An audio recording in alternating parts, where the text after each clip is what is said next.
In 2022, a group of internet misfits started a podcast covering the decline of entertainment. These men and one furry promptly went to a bar and drank some Pepsi. Today, they survive as internet warriors of justice. If you have a woke jackass subverting your expectations, if no one else can help, and if you can find them, maybe you can hire the war on pop culture.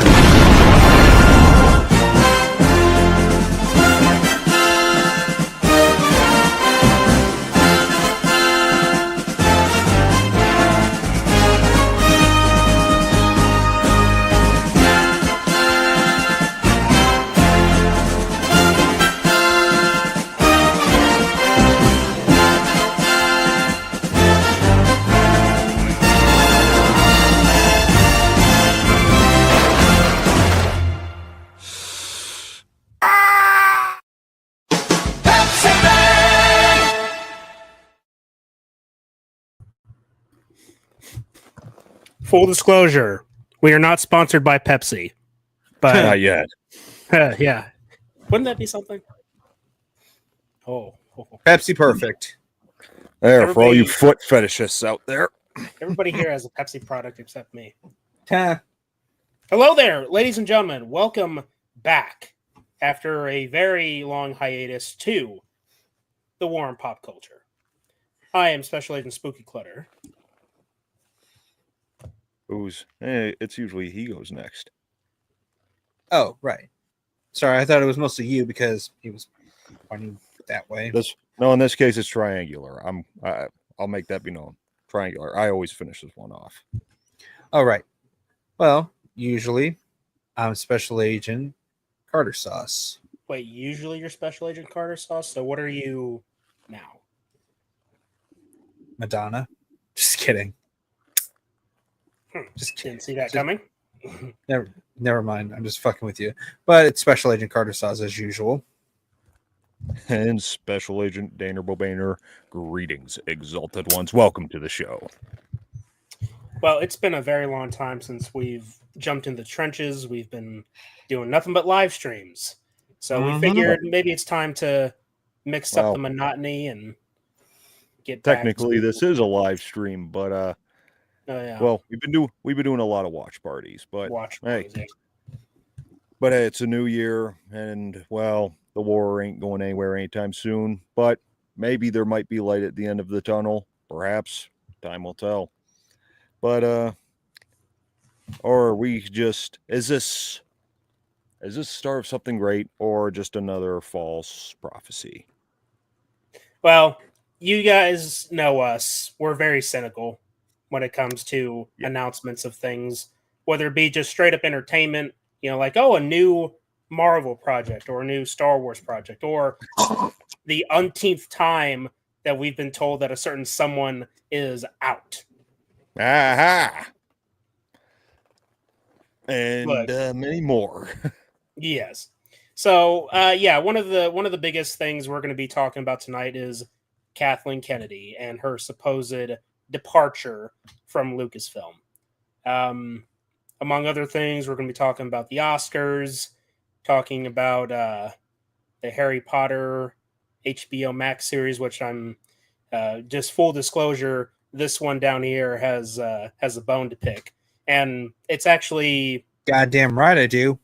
It's actually in line with one of the big reasons why we started this series in the first place. It deals with tokenization, the big T word, a term that has been famously coined and defined by the great Eric July, Reverse Comics, right?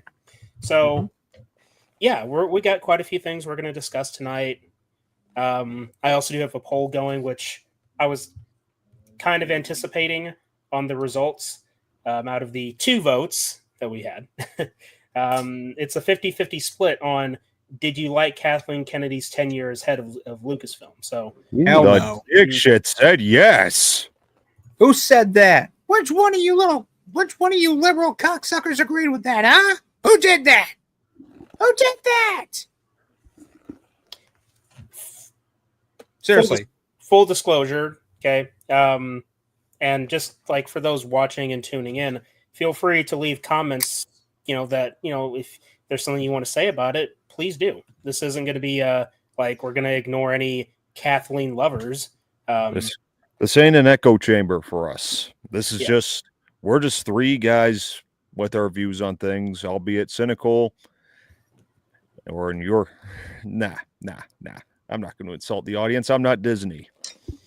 All I'm saying is, you may disagree with us. You may think we're a little cuckoo, but at the end of the day, we're right. In this particular case, with this particular individual, the numbers speak for themselves. Oh, yeah. So let's just go ahead and dive straight into it. How many times have we already heard about Kathleen Kennedy being fired from Lucasfilm? Or there's a civil war going on at Lucasfilm where the clashing of creative ideas. And to be fair, I'm sure there is partial truth to that. I mean, not every person at Lucasfilm is going to agree on how certain story elements would go because, well, you're not going to find that unity anywhere.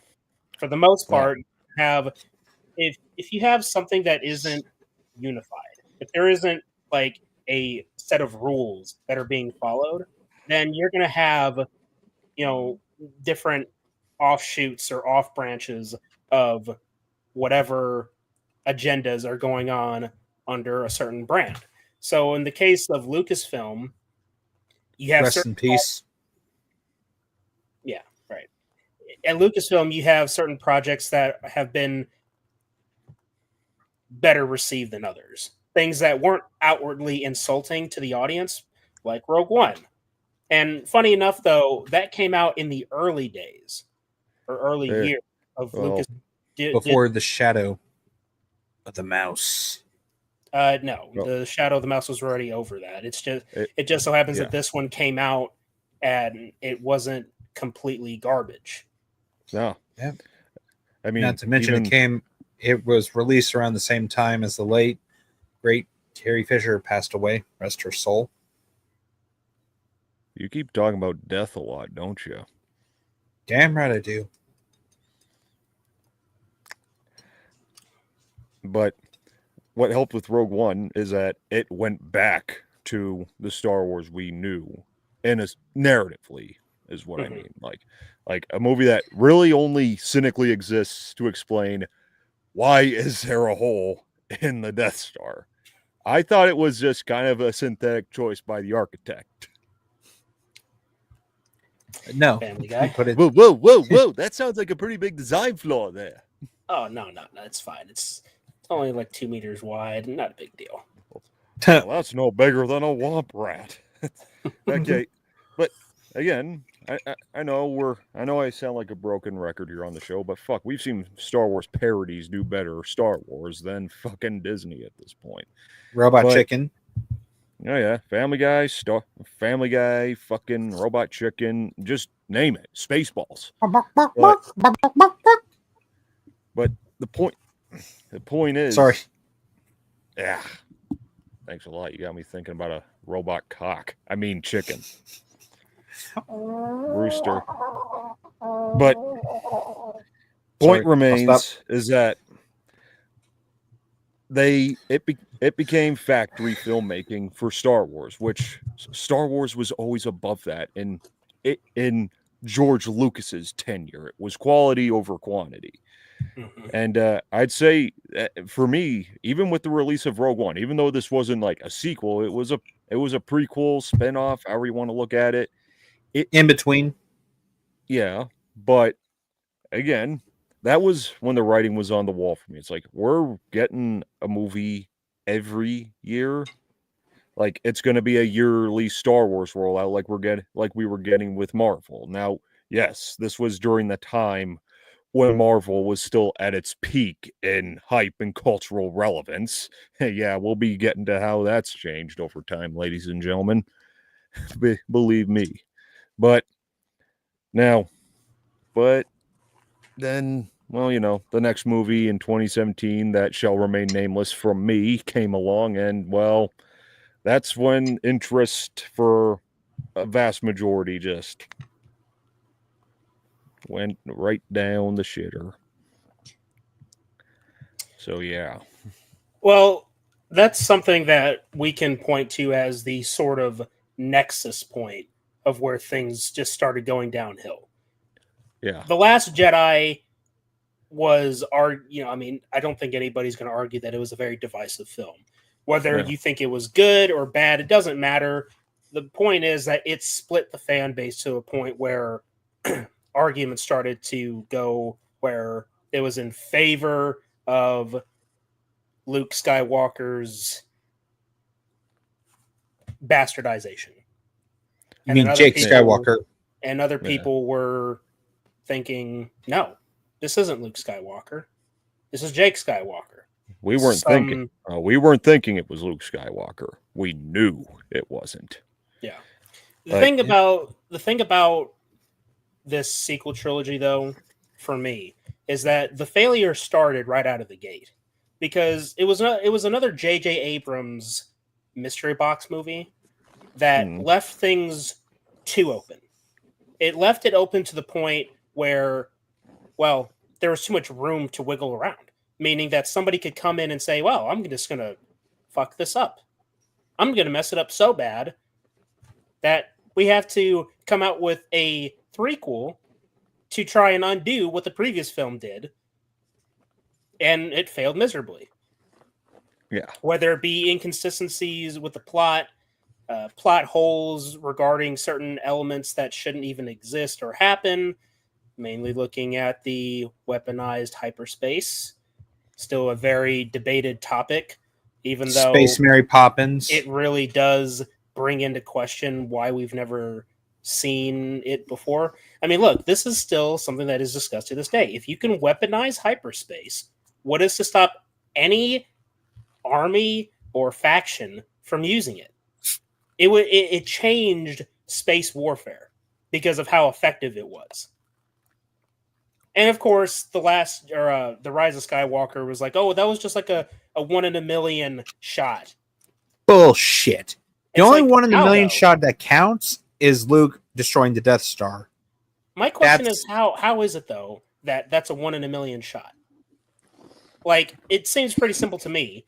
You point a large cruiser at another large cruiser, launch that into hyperspace, and it splits right through the other cruiser. It seems pretty simple to me.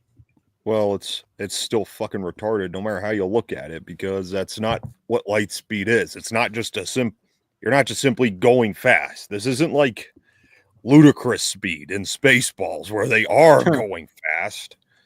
No. Like, light speed has always been wormholing. Like, notice that, like, say, go back to A New Hope when they are in hyperspace. Are they fucking shaking the whole time? And what? No, they're in the rec room there training. Mm-hmm. And playing that fucking special effects holodeck chess game. Yeah, the holodeck. Yeah. Oh, hyperspace always looks so weird. Yeah, the fucking Fourth Doctor thing. But Tom Baker's Doctor. Yeah, but the also, point is, sorry, can you put a pin in that? I would like to add on to the why I think hyperspace or light speed being weaponized is fucking bullshit. That's just fucking that makes no fucking sense. I mean, if you're gonna but here's the thing: if you're traveling at light speed and you're gonna ram into something, don't you think that, say, I don't know, the only thing that's not, don't you think that what's going to happen to the person that's going to light speed? It's going to happen. Oh yeah, it's going to fucking crash. Don't you think that Haldo should have fucking died? I mean, you took out a fucking heavy cruiser, but you didn't need to take out all a portion of the cruisers. I mean, there could have been some structural damage, of course, but not enough to wipe out like a portion of like a quarter of a fleet. I know I'm being picky about seeing the forest through the trees, but it's called fucking logic. Nobody could fucking and here's something that really annoys me. How the fuck can you weaponize light speed? And how the hell could you track somebody through light speed? Unless you put a fucking homing device on them, then it would have made sense. But they didn't put a fucking homing device on them, did they? Did anybody? Did you see the First Order put a tracker on those cruisers? Because I'm pretty sure I didn't. No. So how the fuck could you track them through light speed without a fucking tracker? Is there some? Did they put it on? Did they put it on in a deleted scene, or did they put it? Or did they drop a tracker in there when Kylo Ren did his attack run and shit? Talk to me. What the fuck happened? How did they track him? How? Fucking how? Makes no sense. Yeah. Writers, tell me how does that shit work? If you just say, oh, it's just some first order technology, bullshit.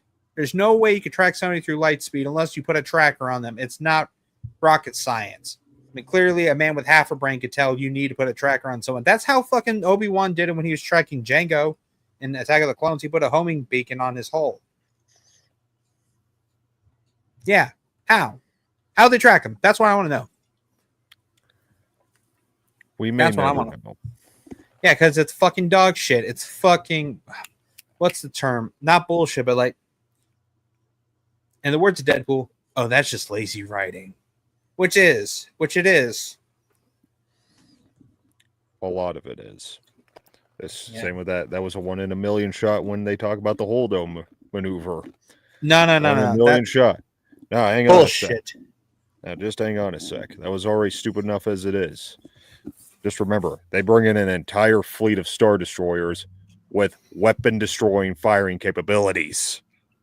They got like 1,000 of those goddamn things in that fleet. Like, way to The fucking miniature make... Death Stars.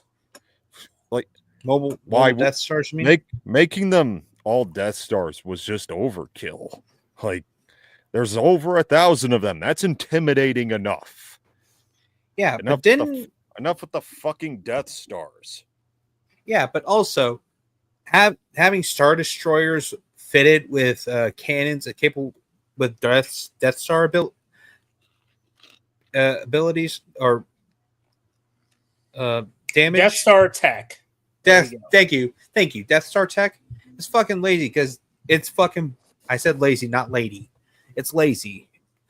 It's like Han Solo said when they arrived into what remains of Alderaan. Like it's not here. It's like then it was destroyed by what? Star Destroyers? You need like thousands of them. So yeah, so what the fuck? So what? Talk to me. How does that shit work? So what are you just making a contradiction, or are you retconning? What is it? Once again, we may never know. Because it's fucking lazy writing. Well, this is a larger issue that, circling this back to Kathleen Kennedy here. Fucking bitch. There has been little to no organization. No. See, for me, what I find the most baffling is that Disney bought Lucasfilm in 2012. And around that same time was when Kathleen Kennedy was basically put as, if you want to call her a creative director of Lucasfilm. And at that point, they had 3 years to work on the first Star Wars film. They announced the trilogy. They announced a bunch of other things that I can't remember. That being said, they had 3 years. That never happened. Yeah. They had 3 years before the first movie came out. And we later found out, years later, I think this was post-sequel trilogy, that Kathleen Kennedy said that they had no books or other materials to look at when developing the sequel trilogy. Which we know is complete and utter horse crap because they horse shit.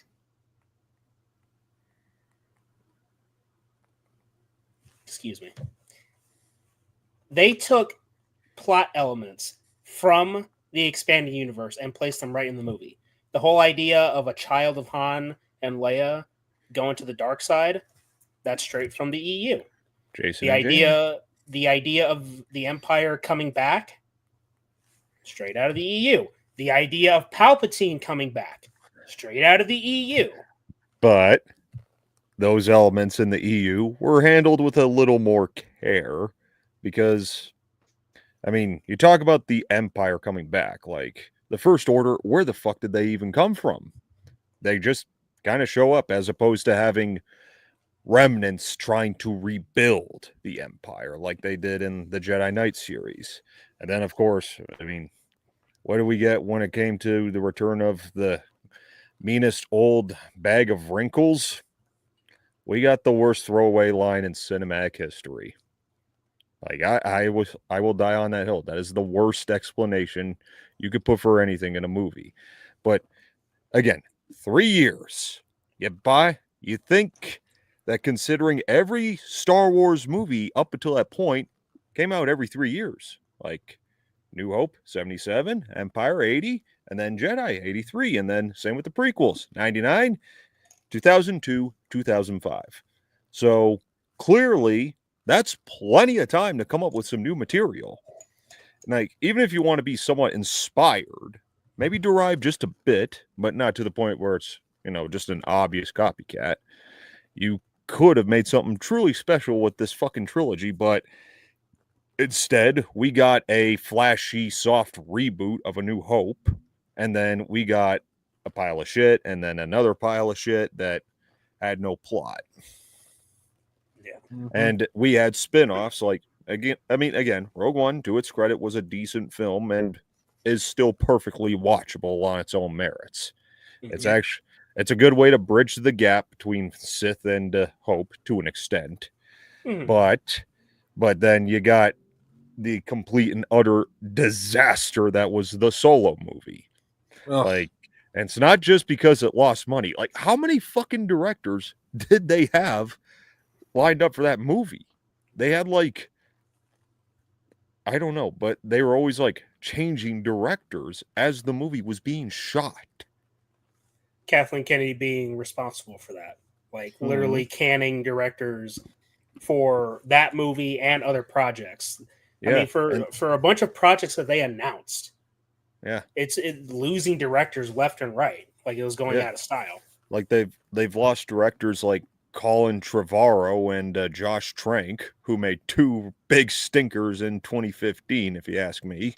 Mhm. From Dino Droppings to the worst Fantastic Four movie probably ever. Now, Mm-hmm. Now, I'll give Trank the benefit of the doubt because he said, like, literally 2 days before the movie comes out, like, yeah, this movie's going to suck because the movie you're about to see is not the movie I wanted to make. Mhm. I knew it was going to suck when the trailer dropped. I know everyone said, oh, that Fantastic Four trailer looked good. It's like, the Fantastic Four are not the kind of heroes I want to see brooding. Yeah. They're the fucking Fantastic Four. They gotta be the opposite of dark and brooding. They are. You got a fucking human Stretch Armstrong and a rock guy literally called the Thing. Okay. I mean, they're Marvel's first family, so Yeah. there should be a bit more uplifting or upbeatness to them. And look, I didn't even watch I didn't watch Fan Four Stick. I've never watched it. Well, I mean, that's what I'm talking about. It was a terrible movie. Like, I've seen it once, and once was enough. Like, some may say it's not the worst superhero movie. It's barely a movie, if you ask me. Which It was is a waste of arguably time. worse. It's like, well, Yeah. superhero movie or not, if it sucks as a film, regardless Mhm. of the filter that you put it through, it's like it doesn't really matter. If it's a bad film, it's a bad film. Yeah. But even like what you were talking about with all these projects they announce, like, that's all they have left anymore is announcements. And, well, I mean, yeah, sure, I'm well aware that the trailer for Andor Season 2 dropped. I haven't watched it, but I didn't even finish Season 1, if you could believe that. I never even started But season 1. But it seems neither. like any time where it's like something when it comes to Star Wars, when I go online or anything, it's always like something about that spinoff you probably don't care or will probably never get made. Like especially when it comes to the Rey movie. Just, you know what? Just to loosely quote a sequel trilogy character, just let it die. Kill it if you have to. Yeah, I don't know who's asking for a Rey movie after all this time. Well, besides some of the people that who likes to cover. those I people. mean, yes, it's true. They want it, of course. Sure. Because, of course they do. They got their products to consume, and they got their Star Wars events to go to. Like, okay, I will scratch your nuts and I will fucking say everything nice about it. He Vadered. Shut up. Also, do you know why I think Kennedy and Disney kind of shot themselves in the foot making the sequel trilogy. You know what they should have done? They should have had like a fucking contest, like a writing contest, right? Of like, if you could write a script, like, you know what I mean? Just No, right? Just this is what no. you needed to do. Hire You have a talented writer. You have a fucking organization. You have a game plan that you follow. That's what you do. When you think that when Kevin Feige jumped in to do Marvel, that they were just offshooting shit? No. They had a formula that they were starting to follow. You had all these standalone films with little Easter eggs and references to a much larger expansion to come. And then you get the Avengers, and it skyrocketed from there. It's one of the biggest reasons why DC tried to copy what Marvel was doing, because they had a formula that was working. Of course, you know, love it or hate it, Man of Steel was a solid enough entry that didn't need to rely on other characters for it to be watchable, good, or as a good foundation to start a DC universe, right? No. Like, you didn't have the appearance of Batman, Wonder Woman, freaking Doomsday, you know? You couldn't even, and also on DC side, you couldn't even start with a better character, really. Yeah. Like, but that's the other thing. Like, on the flip side with Marvel, they took a bigger risk when they started with Iron Man, of all people. That's like, true. Because, like, sure, I know he may have had his fans before, but he was nowhere near as big as he was until that movie. Yeah. I mean, if you consider the Marvel movies that came out before Iron Man, I mean, you had the X-Men, you had Spider-Man, you had Blade. I mean, Blade was a big risk because how many people knew about Blade? Yet Wesley Snipes pulled it off. They gave us a bloody good time. And again, like, not particularly good examples. You had that Hulk movie with fucking Eric Bana, and you had you had those Fantastic Four movies. Right. But even those characters, they were already like the normies, the normies. They already knew who they were, or maybe just Elektra, Daredevil. Do people remember those compared to like Spider-Man and the Fantastic Four, though, and the X-Men? Yeah, I mean, it's fucking Jennifer Garner, for Christ's sake. Yeah, but I mean, when people reminisce about the 2000s, they usually focus on Spider-Man, the X-Men, or Fantastic Four.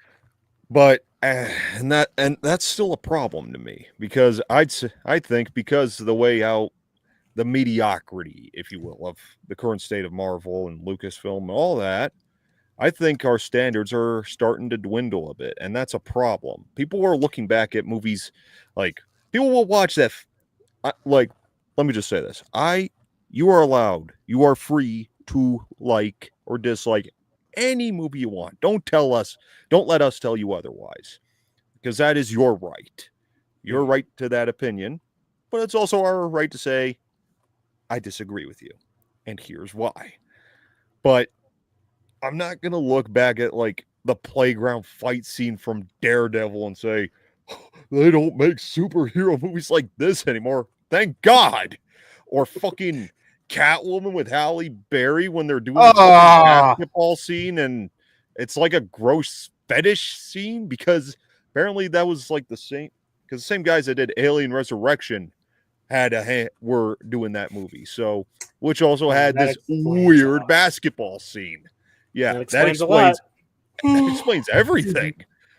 Both movies are shit, but again, I don't know. Like, I know a lot of modern entertainment at best is mediocre, at worst is a pile of shit, but when you say they don't make them like this anymore, your standards better be a little higher than, like, this one angered me. Like, again, I know I said you're free to like whatever movie you like, but this one I'm not going to forgive. I saw a clip. of that fucking Wonka dance scene from Epic Movie on the internet, like on Instagram or something.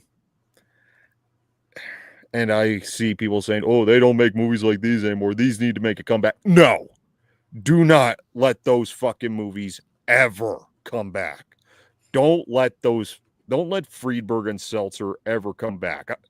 I'll take 2 Kathleen Kennedys over those idiots. I know that's a ballsy statement, but they made Epic Movie. They made Meet the Spartans. They made Date Movie, Disaster Movie. They're the worst movies ever made, period. Don't ever let them get behind a camera as long as I draw breath. Please. Yeah, well, and you could thank the fucking Wayans brothers for that shit, though, because those guys were fucking riding on their coattails with the success of the Scary Movie. I mean, am I right? Not really. I mean, the Wayans brothers found success, and then they went off to do their own ventures, which just didn't turn out so great. I mean, Friedberg and Seltzer, as far as I know, when it came to the whole, Scary Movie had 6 writers, and they were 2 of them. Mm. Apparently, a lot of the shit they wrote never made it into the final cut, and I thank God for that. That doesn't surprise me. Yeah, because it was shit. Those guys are morons. Like, yeah, I know. I don't normally like to name call people that make shit, but it's like, well, they make shit. Yeah. The only person I know who is the king of parodies is Mel Brooks. Uh-huh. I love that guy. That's not even up for debate. But again, mediocrity in the current age, I'd say, has lowered our standards a bit much. Like I'll admit there are movies, like whether it be like the Star Wars prequels or the pre-MCU Marvel movies, where of course those movies were fantastic. Like Spider-Man, the X-Men movies, like good stuff. Blade. But what made those movies stand out, at least for me, is when I just look at them, it's like, you know what? At least this doesn't feel like what I said earlier, factory filmmaking, where it's just another rollout, where it's like, here's another one, here's another. But because they were all disconnected, it felt like you were getting a bit of a variety in a way. Yeah. Well, I think that most people can point out that after Avengers Endgame, things went downhill. Oh, yeah. Here's one of my biggest issues was that, okay, so you basically kill off 2 of your flagship heroes in the franchise. And people are saying, oh, well, the whole Marvel story should have just ended with Endgame. I'm thinking to myself, well, we haven't even got a bunch of the other heroes and villains yet. Like, the Marvel universe is huge. You didn't need to straight up end it after Endgame. There is a way to continue on the story and still keep it good. I'm not talking about mediocre or average or passable. I'm talking about good. I mean, one of the biggest mistakes that they made was going into the Disney Plus series. Now, on the one hand, that could have worked because, look, not every project that you're going to do would warrant a full-blown movie. Like, you could have some smaller side stories that could fit in a TV show, and they could be some of the connective tissue between the films. Like, some smaller side stories that might have some minor relevance to the big films. It's just to have, and I'm going to use Captain America as an example for this. If you didn't watch Falcon and the Winter Soldier, a lot of what happens in the new Captain America movie probably might fly over your head. Captain America. Yeah. It might fly over your Falcon. head. It's going to fly over your head. Like, I didn't go see the movie, but I did sit down and watch Falcon and the Winter Soldier because I like Falcon and the Winter Soldier. I liked Anthony Mackie's acting. To a certain extent, I still do, even if he does say some dumb shit. I like Sebastian Stan. Seeing him in The Winter Soldier and that whole film, that was a great film. I liked his portrayal of the Winter Soldier. It was a compelling story. I enjoyed it. Mm-hmm. that being said, for me, sorry. No, go ahead. for Sorry. me, it shouldn't. They shouldn't have killed off Captain America, or they should have just left his legacy. Like, I get both characters in the comics received the shield and became the new Captain America. Both Winter Soldier and Falcon became Winter Soldier in the Captain America in the comics. Okay. For me, they should have just left Captain America alone. Let Falcon stand on his own as an original black superhero. The first American black superhero too. That's actually true. And then what does he become? A hand-me-down version of a character that he's riding off the coattails of. Like, And again, the I'm gonna thing quote. Okay, hang on. Sorry, but I gotta quote the possum on that one loosely. That's worse than tokenism. Like, you are having this black guy right off the coattails of the white guy there.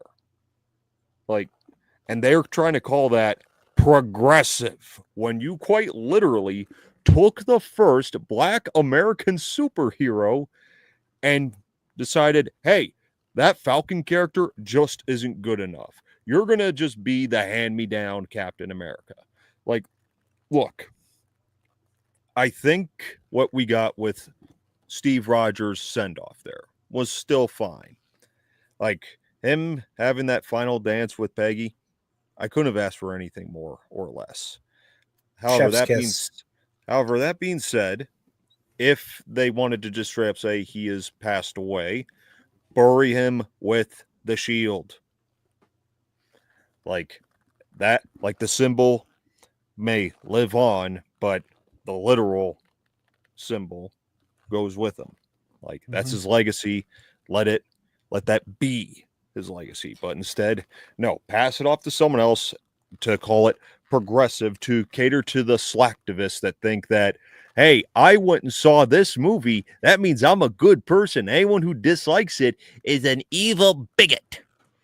Which, to be fair, I'm not seeing a whole lot of that with this Captain America Brave New World. Thank God. Like, maybe that's why I'm starting to get a bit more slightly optimistic that shit's going away.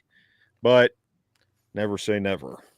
Yep. Well, I think it's because of the presidency. I think that has a big thing to do with it because, like, for example, usually when February rolls around, I see everything Black History Month. This year, however, it's been very quiet. Like, even with the Captain America front, like, I haven't seen many ads. I don't see many people talking about it. It's just something that's sort of fallen by the wayside. And on the topic of Captain America, Falcon isn't Captain America to a quite literal extent, as in, okay, yeah, he's got the colors, he's got the shield, but he doesn't have the super soldier serum.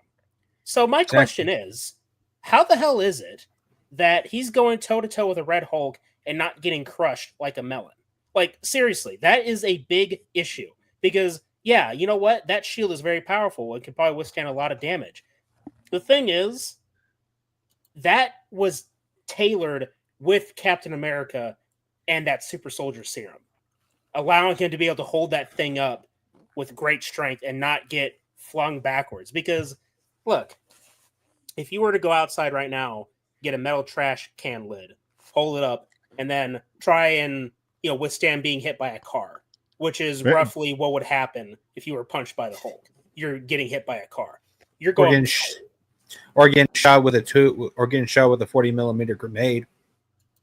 Okay, I'm not talking about explosives here. That has a lot more force. I'm talking about a very heavy object coming at a fast pace towards somebody and hitting them.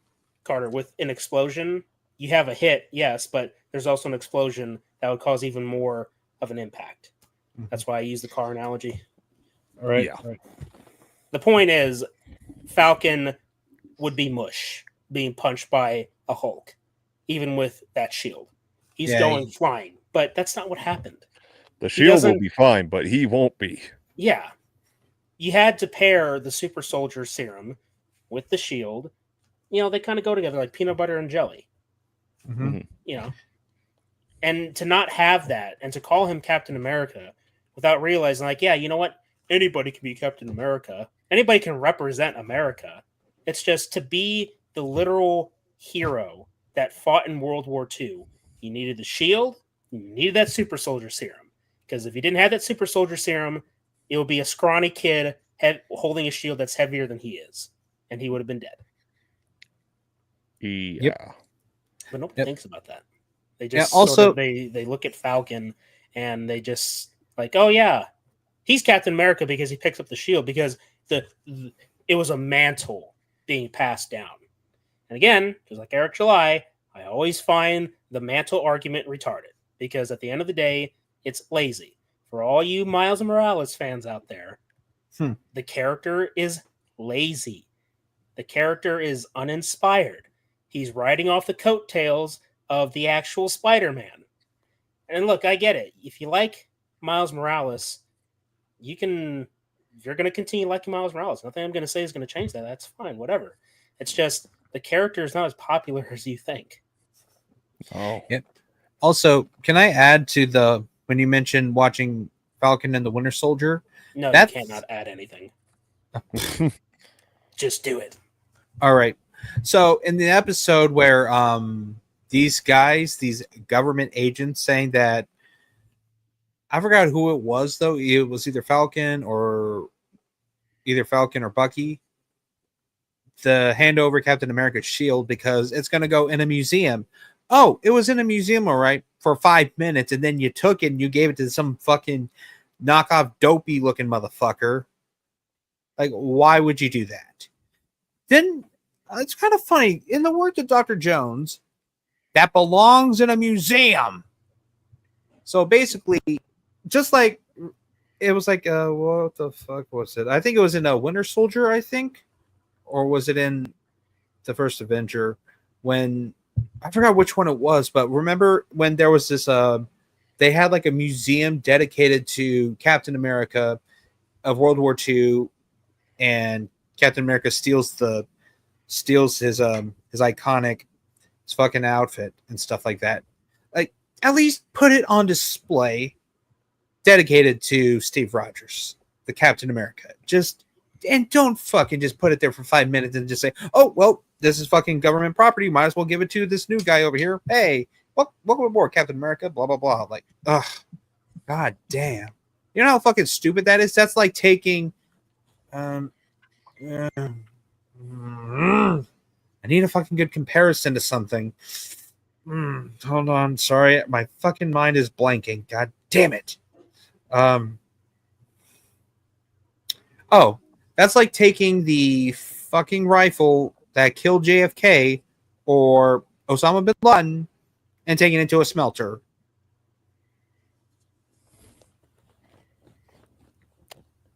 Okay. Sorry. I'm just a little like, you had no right. Like, Sam had no right. Yeah, Sam and Bucky. Sam had no right to surrender that shield. Because I'm pretty sure that Steve Rogers would have wanted him to have the shield. He would have wanted him to have it. He did want him to have it. That's why he passed it on to him at the end of Endgame. Yeah, but that is something he would never do. Shouldn't he, like, I don't know, like, writ a consent, like a contract saying that I, the receiver of the shield, shall never give it up for any reason, blah, blah, blah, so those fuckers couldn't get their hands on it so they could give it to that fucking dopey-looking motherfucker. Yeah, I'm not calling whatever that fucker's name is Captain America. I'm calling him fucking Dopey, because that's what he fucking looked like with those big-ass ears. You could clearly see them. Well, he would have been a better Captain America, though. Not really. He just has that punchable face. I just want to kiss he him had with the a baseball look. bat. He was an American soldier. They had him with a version of the super soldier serum. He was quite literally the qualified candidate for the Captain America program. Yeah, and then he saw his partner. Yeah, and then he saw his partner get killed, and then he found one of the guys responsible and just straight up murdered them in front of everybody. The problem with Falcon the Winter Soldier, the show, is that they made it a very racially motivated show. Typical. To the point where, it turns out that Steve Rogers wasn't the first super soldier. It was some asshole named Isaiah or something. I forget the character's name, but they brought the character back for the movie, and then he was mind controlled by the leader and that green guy or whatever. Dude, you know how irritated I was whatever. to see that? Like, I didn't see the movie, but I saw the clips. The leader, one of Hulk's most well-known adversaries, and not only did his design look like crap, but his motivations as a villain was crap. Like, the leader is supposed to be this ingenious mastermind, and they put him on a petty revenge mission with a very poor plan of action. No. And I'm thinking to myself, they've already ruined the Hulk character. They've completely annihilated She-Hulk. Yeah. I think I just threw up in my mouth a little when you mentioned her name. See, the thing is, She-Hulk isn't a bad character. She was just written. She is a tokenized Hulk by definition. The thing is, she was handled much better in the comics back when she first came out. And then later on, the comics made her more masculine looking instead of just like a buff female. Made her look more like a dude, which was disgusting. But that's not the point. When we get to the She-Hulk TV series, they were trying to do some kind of female focused or female appealing comedy, not realizing that by percentage, the female Marvel fans are outnumbered by the male audience because Marvel, the comic books, superheroes, science fiction, horror, these elements are more tailored to men than women because a lot of times women like drama and romance. Now, granted, it's great to have women in all these fields because, look, I think I can speak for all the lonely guys when, looking at their pinup poster of Wonder Woman, like, man, she is so beautiful. And it's like, wouldn't it be cool to have a woman into the same stuff you are? I mean, that seems like a simple, logical conclusion. Like, we want women in this. It's something to bond over, to create relationships with. Yeah. Why would we want to exclude them? It doesn't make any sense, but it was a narrative that was cooked up in the 2010s, and it continues to fester to this day, to the point where they're trying to make shows or have made shows and movies that are tailored to women, but not even the women go and see it because the projects are garbage. Well, the only women TV show projects I am familiar with is fucking Buffy the Vampire Slayer. Love that show. Yeah, but Charmed. But even with Buffy the Vampire Slayer, that's driven by a male audience. I'm sorry, but yeah, yeah, women are into Buffy the Vampire Slayer. I'm not saying that's not the case. It's just I guarantee you, seeing Buffy the Vampire Slayer, I mean, guys went to that stuff. Yeah, more than women. Or Charmed, or the Halliwell sisters. But you're right though. You're 100% right. I mean, for all the nerds out there who probably don't have girlfriends, yeah, you find a girl who's into that shit just as much as you are, well then she's a keeper. But just because no, like a lot of the shit that they're handling, like She-Hulk, which was apparently written by women and stuff, they don't know how to reach the audience like at all, and that's why they failed. Like, because they go for the pro social justice pandering with a lot of the shit. They use a lot of the talking points that you hear from those types of people. Mm-hmm. And you'll have those people who are trying to defend it, and they're still going to use the same talking points we've been hearing since fucking Ghostbusters 2016. It doesn't work. Okay? I can't stress this enough. Demonizing a potential audience is not how to succeed. Like, if you... Oh, you mean like that Charlie's Angels reboot piece of shit? Nobody cares about that. Point is, you want it to succeed, you got to present the fucking right attitude when you're marketing this shit. You can't just keep going around saying, oh, the only people who are just going to quit worrying about the potential detractors. Like, it comes with the territory, okay? You got to focus more on those who will probably more than likely enjoy your shit. And I don't just mean shit, actual shit. Again, how you get it across, that is what matters. You got to get people interested, like something that really speaks to them, not something where it's like, hey, you have a moral obligation to see this, and you have a moral obligation to say that you liked it or you're a bad person. What are you going to sell if you go with that mentality? Yeah, it's just like fishing. Like, nothing. Exactly. It's just like fishing, though. Like, you have, like, you're casting out there, but you're not catching anything. Apply the right bait. Otherwise, you're catching the wrong fish, or you're not catching a damn thing at all. Right. I mean, to an extent, yeah. I think I'll use I'll paraphrase something that Nerdrotic has said in the past. They've taken traditionally male brands that anybody could enjoy and turned it into a female brand that nobody can enjoy. Because they only try to pander while losing sight of what made it so special to begin with. I mean, that's not just movies either. That's commercials. Like, and take it from me, like, I've been watching a lot of old commercials lately.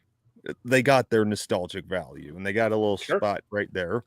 Sure. But I look back at some of these commercials and it's like, not only do some of these commercials have legit entertainment value to them, they knew how to actually promote what they're trying to sell without feeling like they're trying to talk down to you or like trying to lecture you about something. Like, I remember there was this like, you want to market your goddamn chocolate sandwich cookie, just show a kid fucking trying to dip it into his fucking sippy cup, but he can't, so he just pours milk on it. Like, and yeah, that was an actual Oreo commercial. What do we get nowadays? And again, this is a real one that I don't have to mention, by the way. Let's just make a short story, present it where college girl goes to visit her family along with her girlfriend. And, seems like dad has an issue with this. Oh, does he not love his daughter anymore because she's a lesbian? Oh, turns out he does because he painted the fucking fence rainbow colored. And then Oreo. What the fuck does that have to do with the product? This is a fucking chocolate sandwich cookie that kids love, but you're not even marketing. Like, it was nothing but a got you by the balls. We're pushing our propaganda in your face. Now buy our products. We totally support the community. And when it comes to that kind of shit, that kind of corporate cynicism and marketing, who really benefits from that? If you, like, I know there are probably some people out there where it's like, okay, Oreo made their fucking rainbow colored Oreos and people went and bought them and took a picture like, oh, look at me. I am a proud ally. Who are you really supporting when you do that? Well, you're not supporting the community. It's a shallow gesture that serves the corporate grifters. Basically, you're exploiting them. Can I interject this really quick before you go on, Danner? Just as a quick little side note. Anytime I hear someone say that they're an ally, all I can say is, when you say you are an ally, you sound like a simp.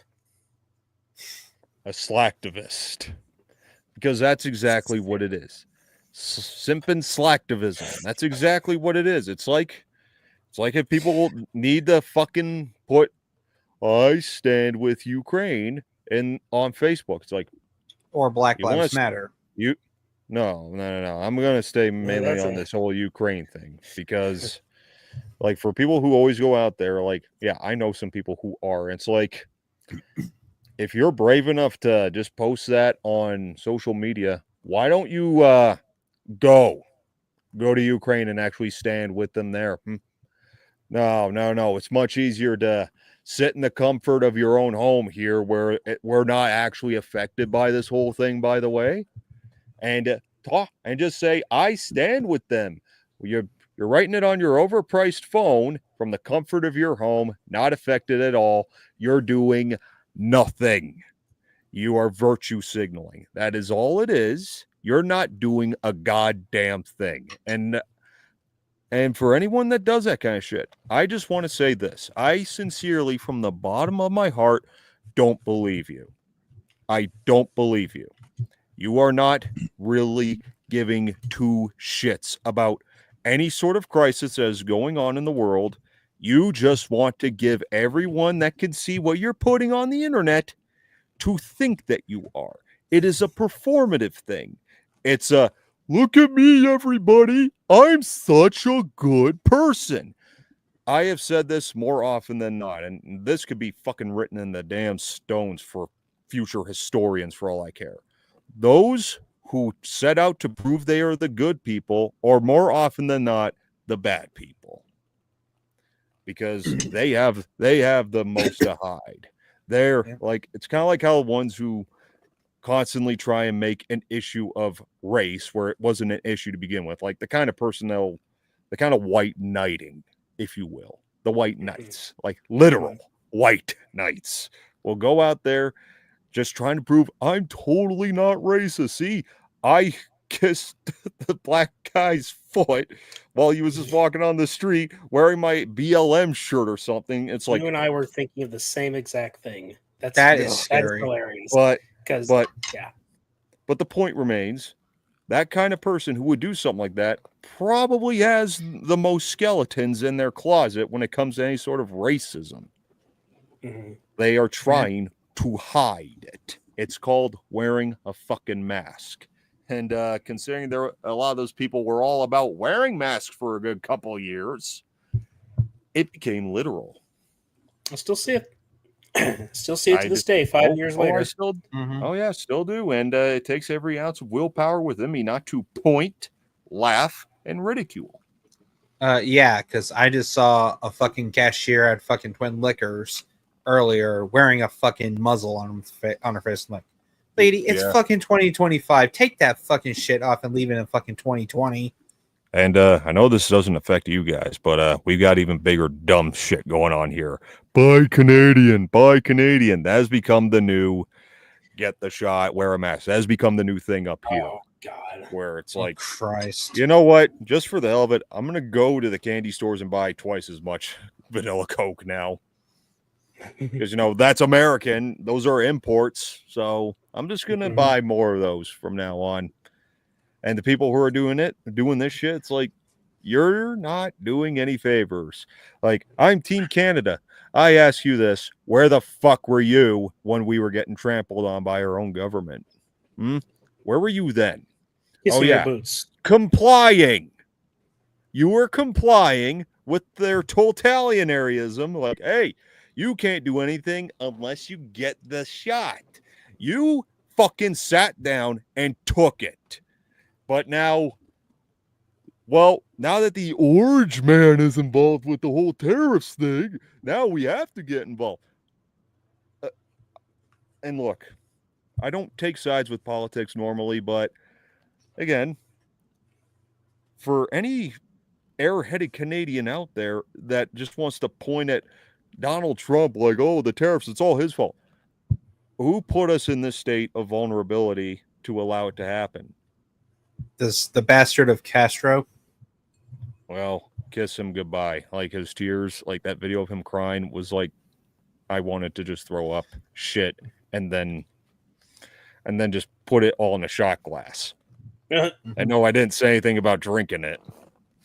Yeah, or just basically lick his face lick his tears off his face. No, don't ever put that image in my head again. Your tears of sadness taste so delicious. Luna's severed head. Sorry, I was thinking of South Park.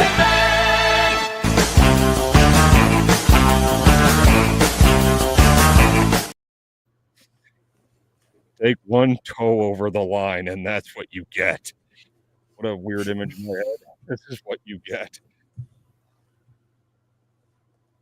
Maybe I should come up with a secret code word for that. No.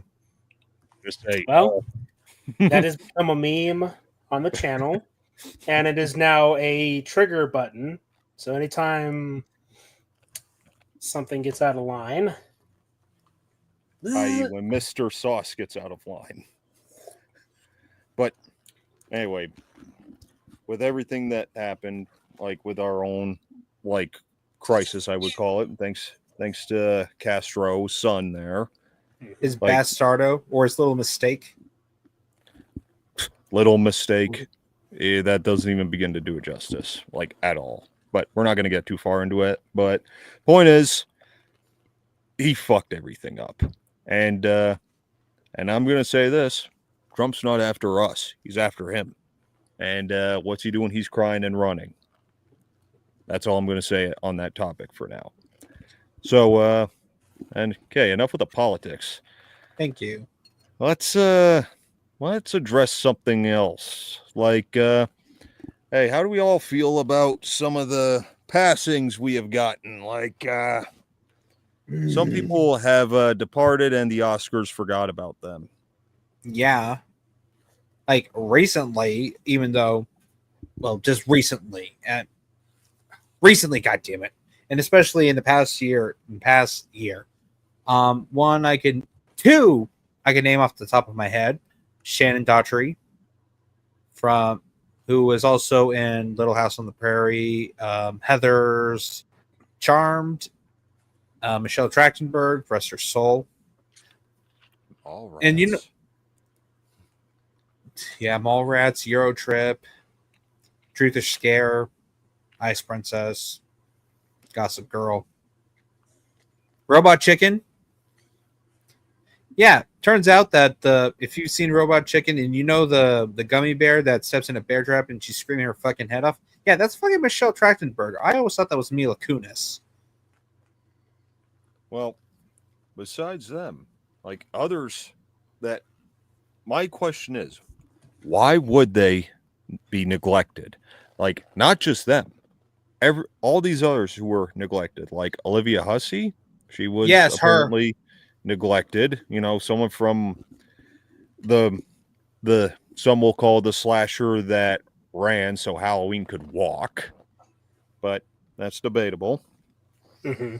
Or fucking Tony Todd, the fucking Candyman himself. Like, why wasn't he honored? The guy was a great actor, and he had more than just fucking Candyman. He also had The Rock and The Crow on his resume, and the fucking X-Files. Oh, and Bloodworth and the Devil voiceover from Final Destination. Who cares about Final Destination? Thank you. Those are disposable movies, although he was good in them. But I'd say the one that I find to be the biggest slap in the face is they didn't even honor Bernard Hill.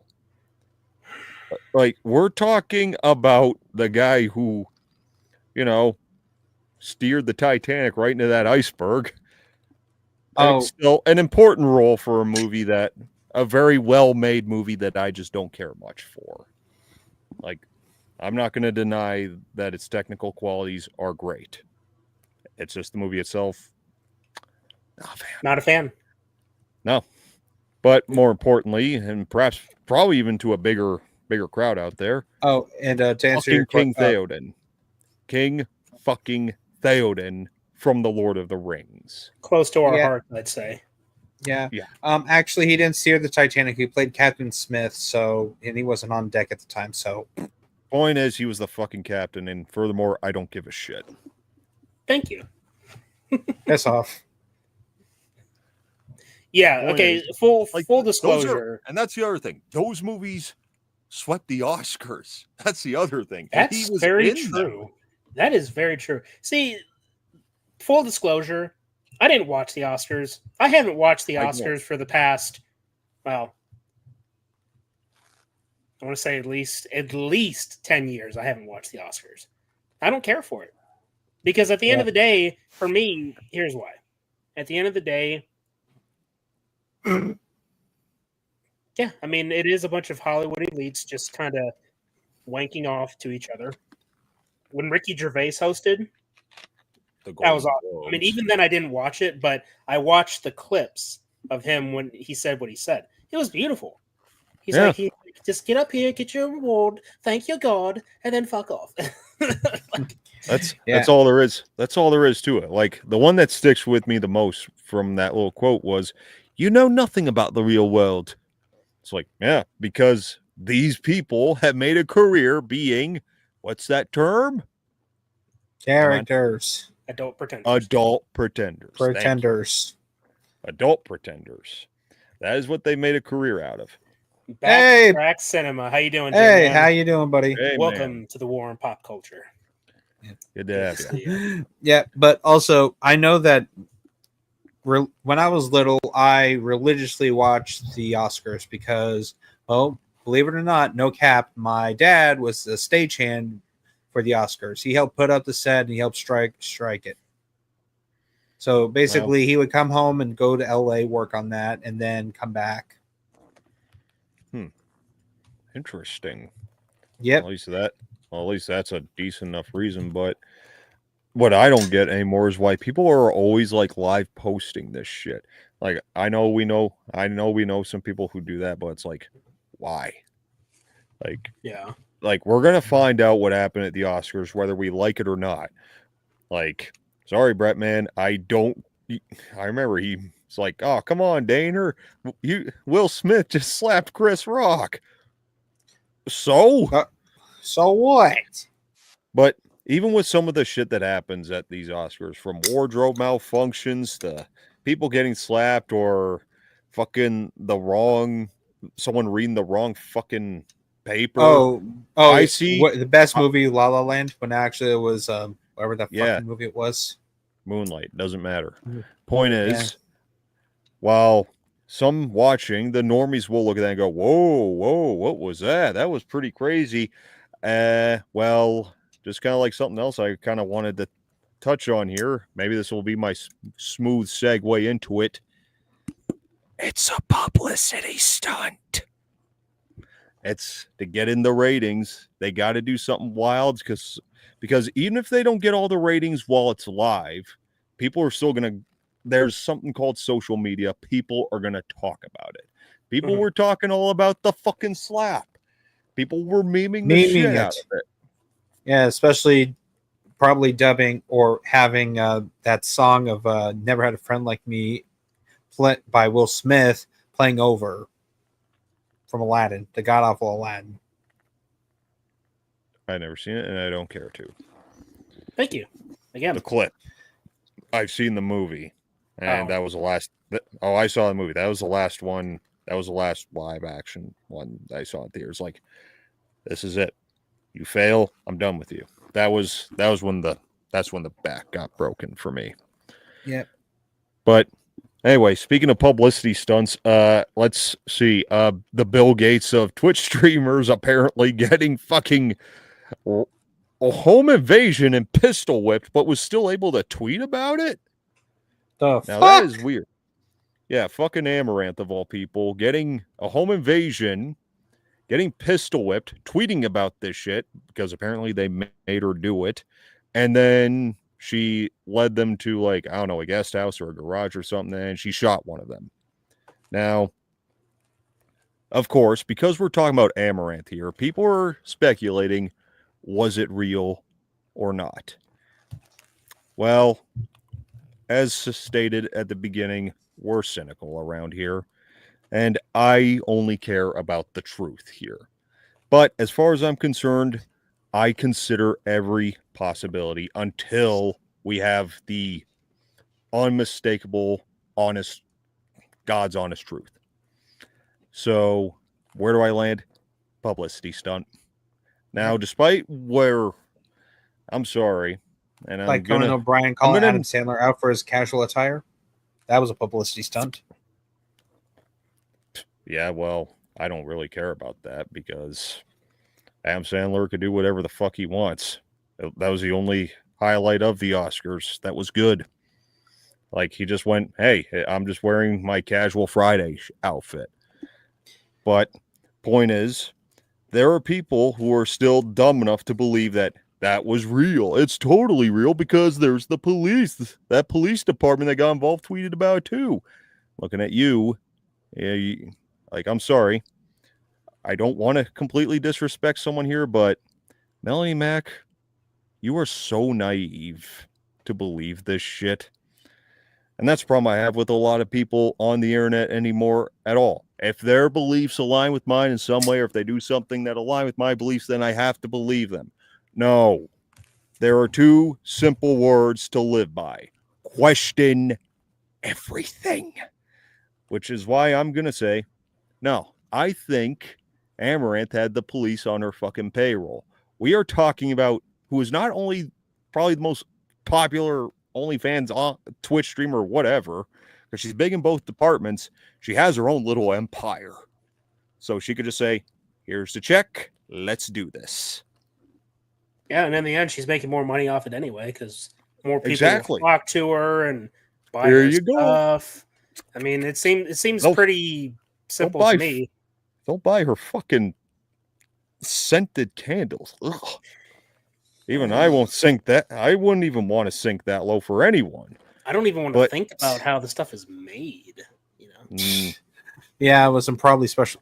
I'm gonna no. I didn't step over the line. I was about to, but I retracted that foot. I retracted the foot. Ass. I haven't watched an Oscars show since 2004. Hey, me either. Well, I mean, I don't know when was the last time I watched it. That's how long it's been since I've watched the Oscars. I can't even remember. The last one I actually did watch was the fucking La La Land blunder. Yeah, my dad was pissed about that. Why?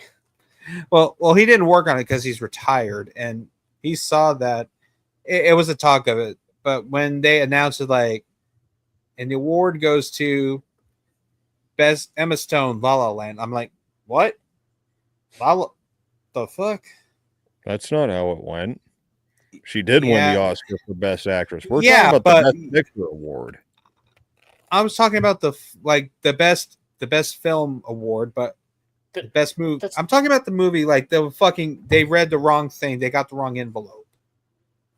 When it's fucking Moonlight, that one. That's what I was trying to say, dude. But he already. Never mind. But I'm just saying that's like my dad was pissed about that.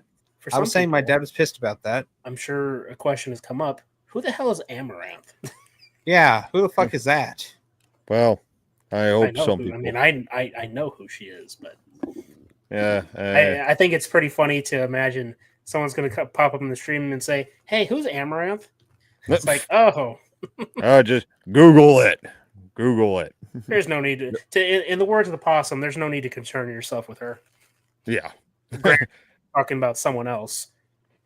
Wait, are you saying Amaranth or Amaran? Anth. He's Googling Amaranth. Okay. It's being sarcastic. Dude, the only thing close to the finding Amaranth, the only thing I got is a fucking flower. On streamer. Okay. Yeah. Oh, okay. Seriously doing this? Sorry, I should have put streamer. It was the wrong spelling. Anyway, well, you said Google it, so I wasn't telling you to do it. Oh my god, he wasn't. Well, he wasn't talking about you doing it, Carter. He's saying as a general term, if you don't know who she is, just Google it. Yeah, exactly, and that's what I did. I was taking it to term. You took it quite literally. But honestly, that wasn't even the thing that annoyed me the most about that year of the Oscars. It was the fact that it was hosted by probably the second biggest TDS sufferer of all time in the industry, Jimmy Kimmel. Yeah, that's the thing about American commentators, especially with comedy these days, is that they can't seem to let go of Trump. And of course, he's president right now, so of course you're not going to let go of it. It's just things seem a bit different compared to previous years, though. Like, yeah, people are still going out, and I'm seeing plenty of like Elon Musk memes and how Elon Musk is the puppet master and Trump is the puppet, which is kind of weird because I would think that wouldn't Trump be the puppet master and Elon be the puppet? I don't know. Maybe it's backwards. I look. Maybe I've said it. I can't remember, but I'll say it here. That when it comes to politics, I'm not a Trump fan. Like I have my criticisms of him. I'm a bit more objective. I can look at things that he does good and say, okay, that was good. Of course, he's also done plenty of stupid things. And I think Elon Musk is one of those stupid things, mainly because I He just was don't doing the trust Sig Heil thing. No. No. That's not what I'm talking about. Fucking that right there is one of the fucking problems. People are saying that he's doing this shit and saying, "Oh yeah, he's doing straight up Sig Heil." Dude, if someone straight up did the Sig Heil, like straight up, it would be 100% obvious. Nobody would stop talking about it. I mean, they're already not stopping talking about it. Like it's still a constant thing. That's not a fucking Sig Heil, though, dude. You think that it's feeding into the mindset that, oh wow, the Nazis are in America, Nazism is coming back. What they're associating with Nazism is nationalism. That suddenly being patriotic about your country and wanting to put your country first before anything else is suddenly being a Nazi. Because, oh well, the Nazis did it.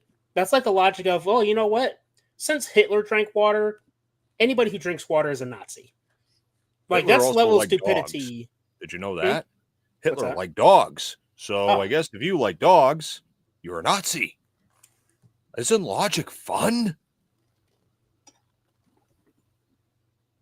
You really think he did the Sig Heil, Carter? Well, he sure had a funny way of doing it. He did it like put his hand over his chest, and then he just did the, you know what he did, the arm stick out. Because basically, whenever they did the Sig Heil, they did it like this, and you know what? Because I do not want to get us canceled or get flagged for racism. Funny enough, he probably would, because YouTube. I didn't do it. Very sensitive about that.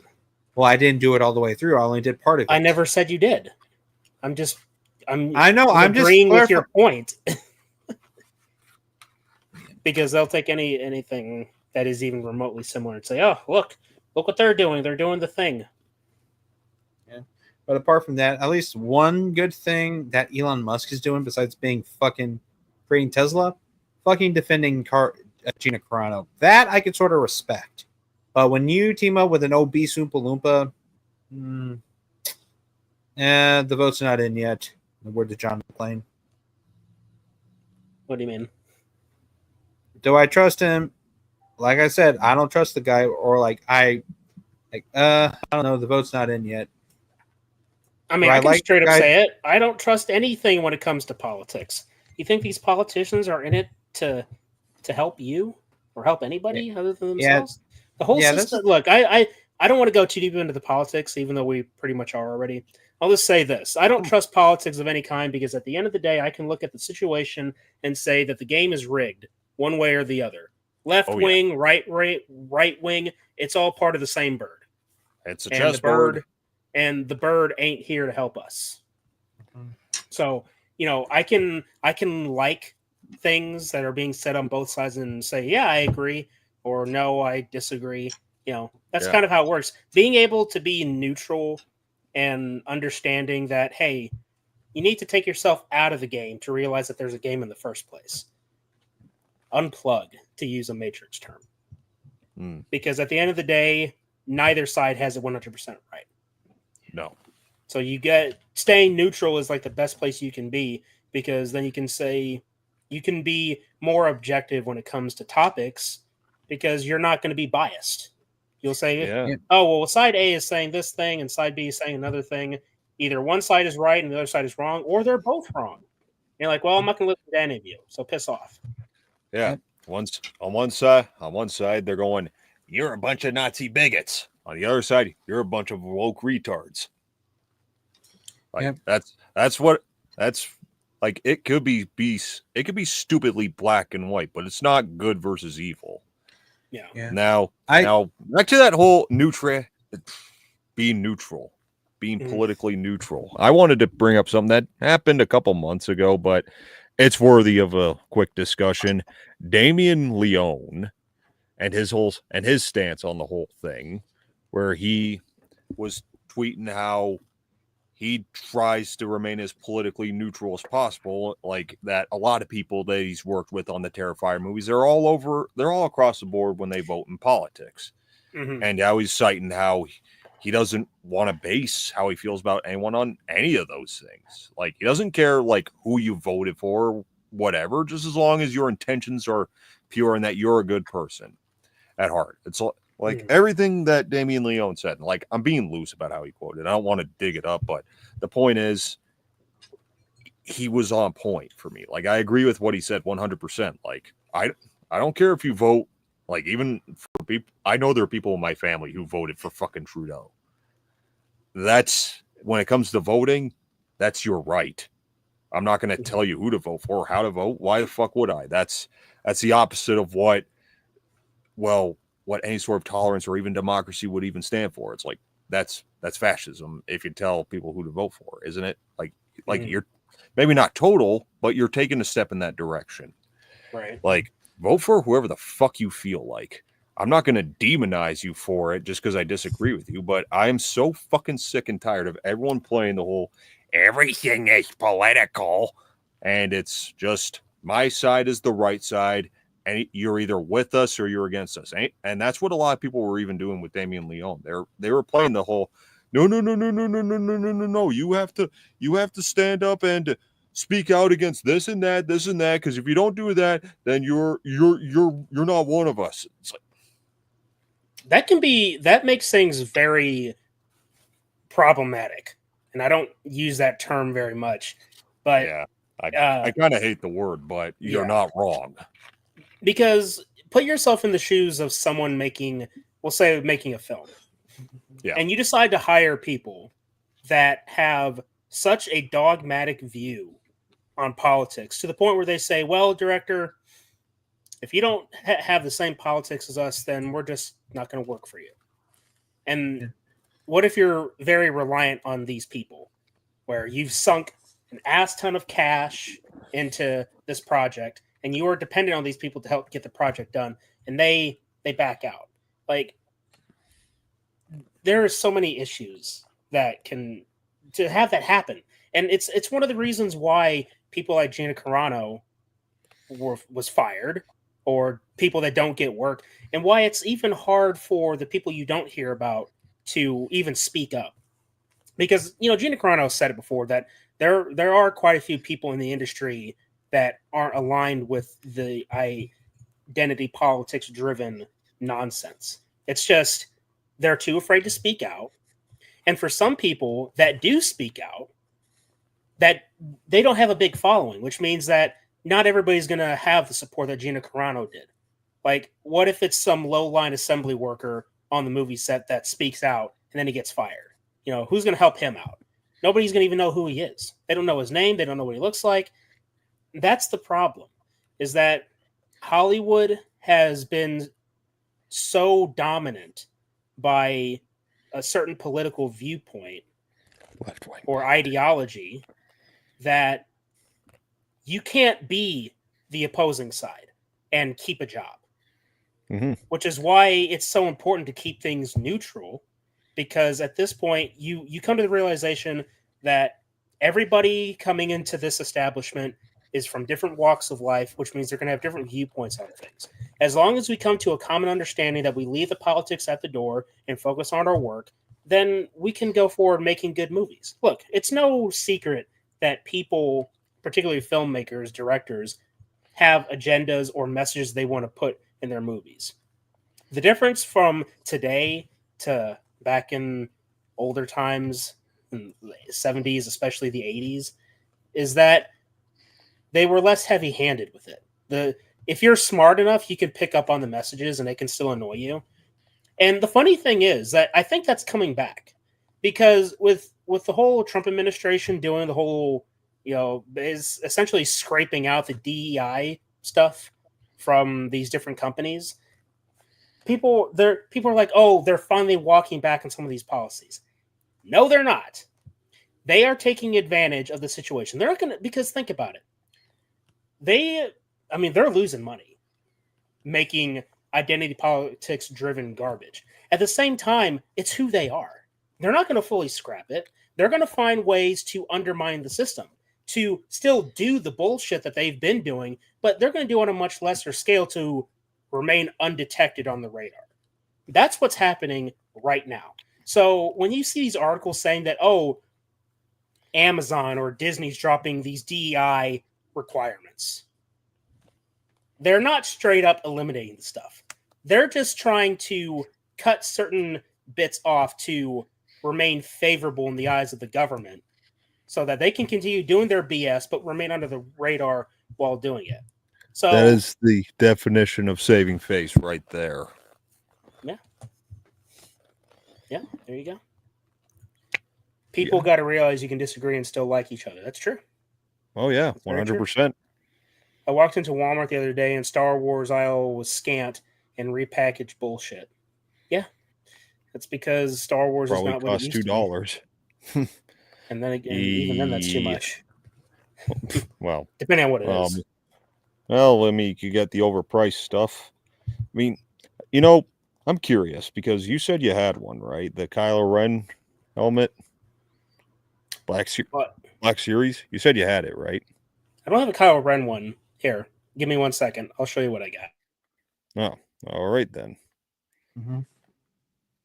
Yeah, but speaking of Star Wars and shit, when you mentioned about like politics, like either join a side or stay on the neutral side, basically I'm taking a page out of Cara Dune. I'm not much of a joiner. I'm not a joiner. Oh. Yeah, well, I take the page right out of Obi-Wan. Only a Sith deals in absolutes. Because that's all it is. That's all Hollywood sees anymore. They see everything in absolutes. It's you're either with us or you're against us. Well, maybe not just Hollywood, but just so many people that cling to us, that let their ideological views cloud every bit of their judgment. Like they base their personalities for themselves on those things, and then they base everyone else's character on their political alignments. That's they're projecting is what they're doing. Like again, which is a stupid pipe dream to think that everyone can just have the same political views as you because, well, there's never going to be that perfect harmony, and nor maybe there just shouldn't be. Again, it's like J-Man was saying here. We got to fucking learn that we can disagree on basically anything. Politics, movies, religion, like anything that's out there. Pop culture in general. We can have our disagreements on those things, but at the end of the day, even if we disagree, we just agree to disagree. That's really all it has come down to. I mean, there have been people who have made a career, especially when it comes to movies, on disagreeing. Like you look at Siskel and Ebert. Those guys, they didn't always agree on everything. But to me, that was part of the fun. You want to see them, rip on Jaws 4 together because they both know it was a pile of shit. That's fun stuff. But if you want to see Gene Siskel completely perplexed by Roger Ebert liking Home Alone 3 or Roger Ebert shaming Gene Siskel for liking Baby's Day Out, that's just all part of the fun.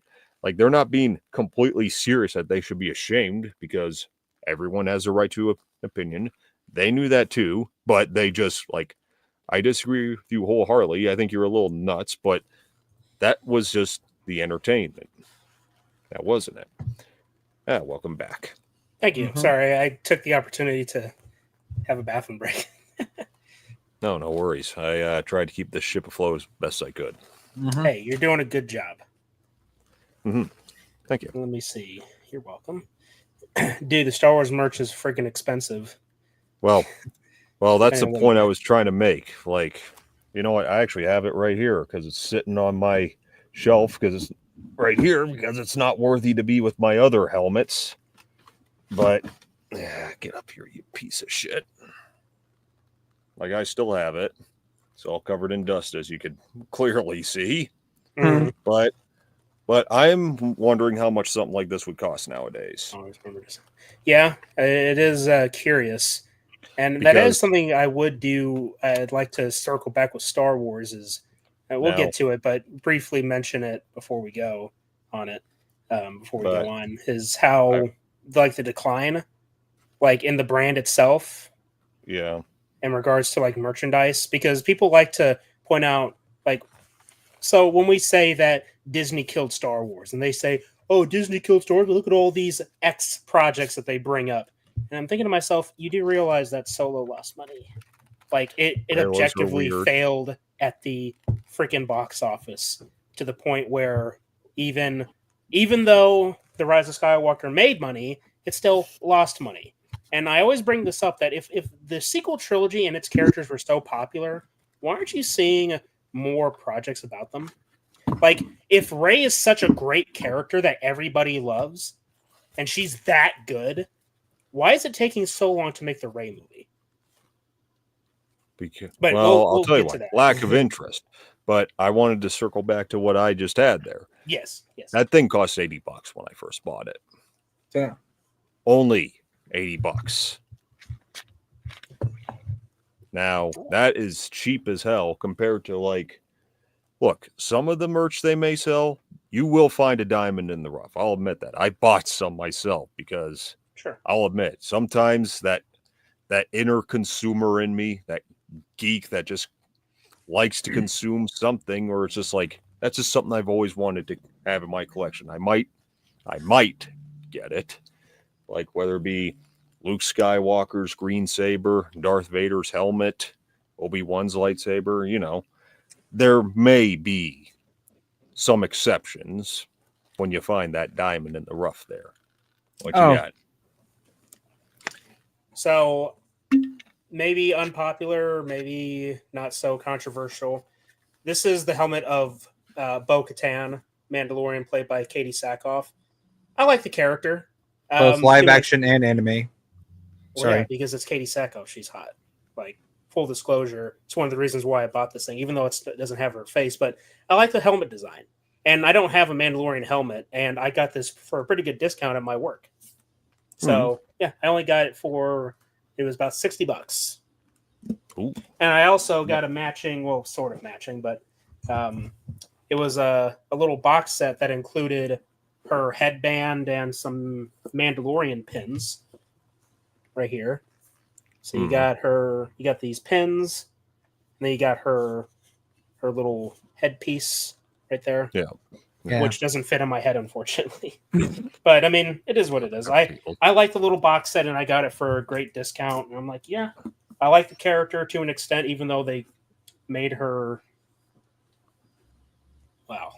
Well, yeah. Yeah. I mean, sideline the character we were already getting invested in because, fuck the man. This is a woman. This is a woman's thing now. Oh. Put a chick in it. Make her gay. Lame. Yeah. Yep. But speaking of toys, the biggest regret. Hold on. No, go ahead and continue. We'll address the comments. Okay. Yeah. No, you might as well do that because I still got the pen in there. Okay. I watch movies to forget about the shit in the world and to be entertained, not to have politics thrown at me. I love film from the 70s and 80s. Yes, because back then, if the movies did have political messages in them, they didn't have that as the driving force of the film, and they didn't market the movies as such. They were clever back then. They're like, yeah, you know what? If we were to tell people how to vote, people aren't going to go see these movies. Of course, these days, people are so gullible and stupid that, yeah, you'll have an actor that sells a movie on, oh, well, the original was made 70 years ago, and it's pretty problematic, and it's Hollywood, baby. You know what I'm talking about. And if you don't know what I'm talking about, Snow White. Ugh. Because, well, hang on a sec. You know what I think? If Kathleen Kennedy were to retire, you know where she should retire at? Where? The Polynesian spa. You did the thing. And you got Boba Fett's helmet to boot. My turn for a little show and tell. Well, I think you take the cake because not only is that Boba Fett's helmet, but you also put the whole thing on. And I didn't. Yeah. But it's pretty cool, though. Let's see. How does Danner Bone think about Alberta becoming its own country or joining the USA? Alberta, the true Great White North. Gene Siskel and Roger Ebert were golden from Chicago. Well, I'd rather it didn't have to come to that, but if Alberta alone was just to become the 51st state without the rest of Canada, so be it. That's the best I could say. I said this backstage. It'll make visiting you a hell of a lot easier. You didn't say it backstage. You said that last night on PlayStation. Oh, yeah, that's right. But, point is we weren't on the air. Very true. Would you guys do an episode of Empire Strikes Back for its 45th anniversary? I'm not opposed to doing some good Star Wars material here. Like, focus on the good stuff. We haven't done any watch-alongs for Empire or for Star Wars in general. On that note, Jay, man, I've talked to Caleb about this. Like, once Star Wars month rolls around, i.e. May, we might, just because you may have seen the little post he put up where I had to chime in and disagree about a certain special edition change, but that's just it. Maybe, just maybe, we could do a stream where we talk about the special edition edits, the good, the bad, and the ugly ones. Yeah, I did say something that I guess has been taken as controversial to an extent. I mean, we're not talking. We're not talking about the inclusion of Darth Vader shouting no at the end of Return of the Jedi, because I don't think anybody's defending that. Actually, no. Well, that's not entirely true. I think there are people that defend it, but I'm thinking to myself, no, this isn't good. There's nothing good about it. No, not at all. In fact, I don't have those movies on Blu-ray like at all, and it's because of those changes. I just don't want to see that.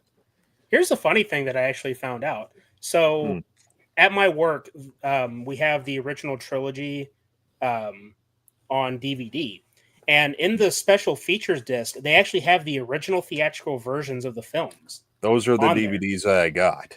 Yeah. So wow. Yeah. And realizing that, like, after I found out that those special features discs had the original films, I switched it over. So because it's been a long time since I've watched the original versions of the films. Like, it's been a very long time.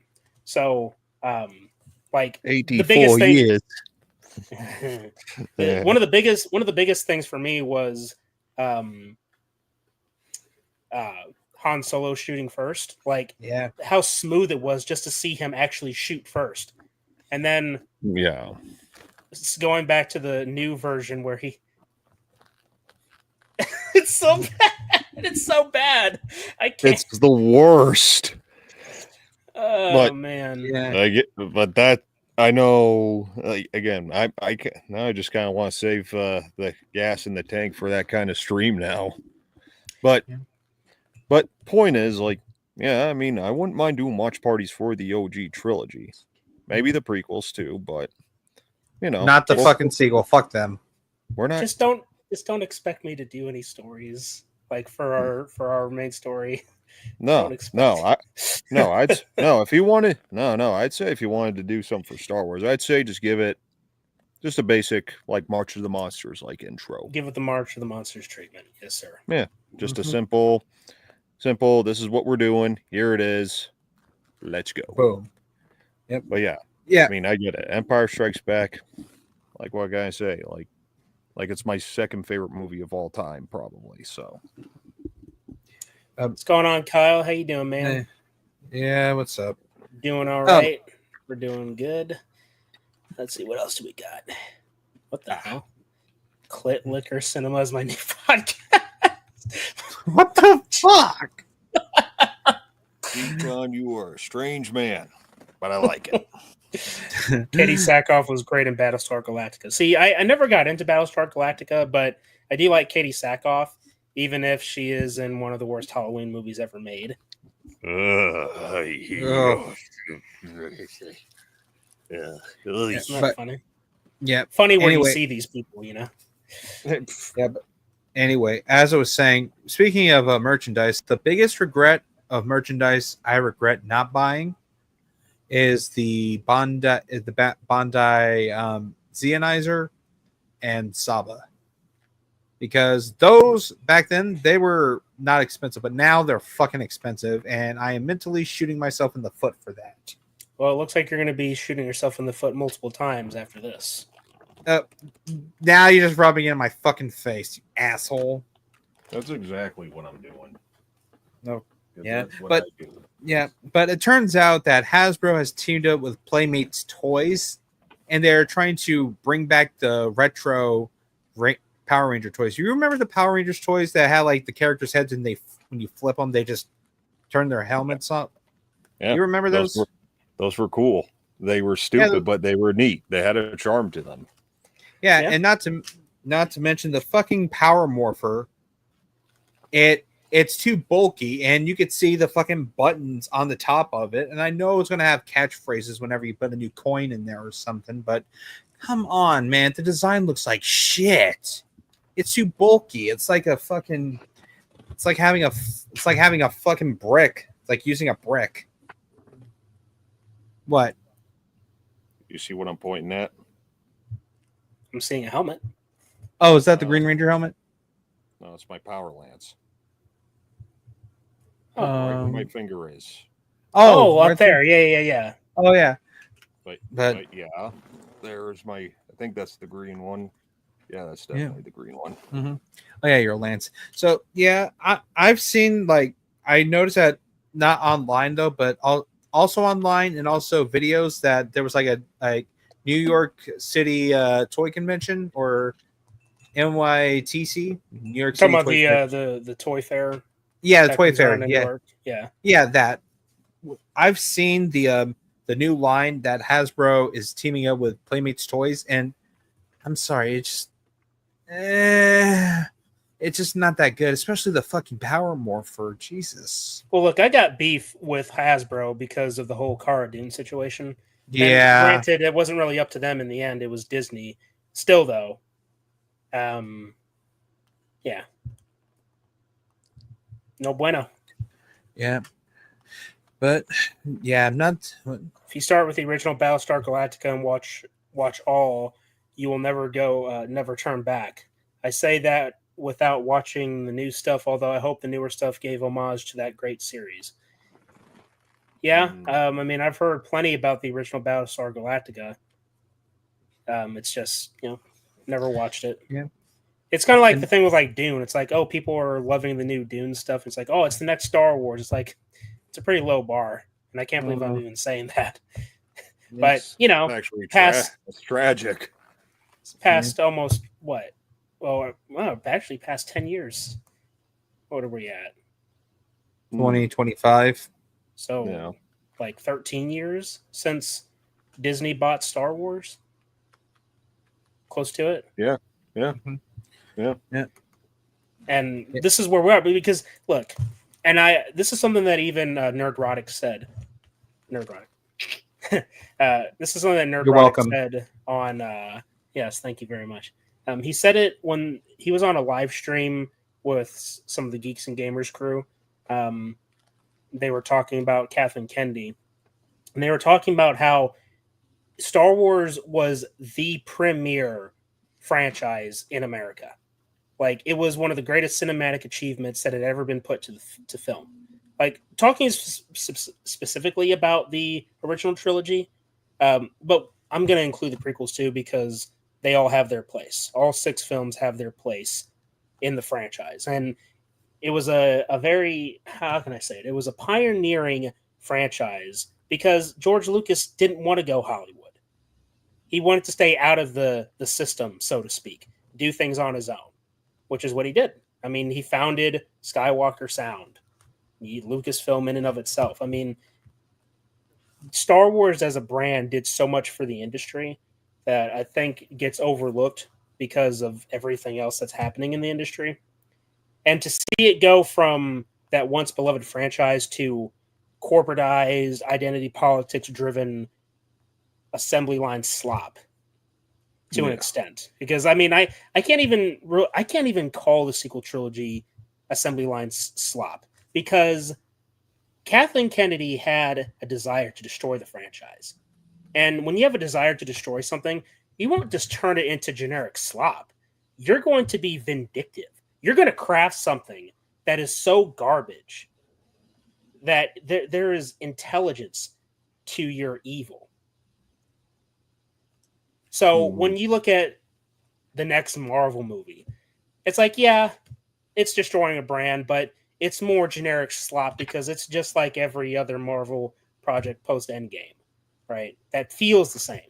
But with the sequel trilogy, each of them feel different in the sense of they destroy the legacy characters in so many different ways that it is direct, it is intelligent in its design to inflict pain and bastardizing and such. Like, go ahead. Now, like since she's been one of the main topics, I wanted to bring something up that I saw recently, and I was watching Mr. Plinkett's review of that fourth Indiana Jones movie. Okay. But when he was talking about it, he was showing some behind the scenes footage, and there was one particular clip that really stood out to me.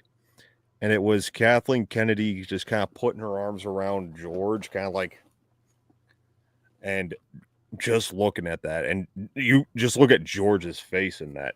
Like, he just was like, get off of me. Get away from me.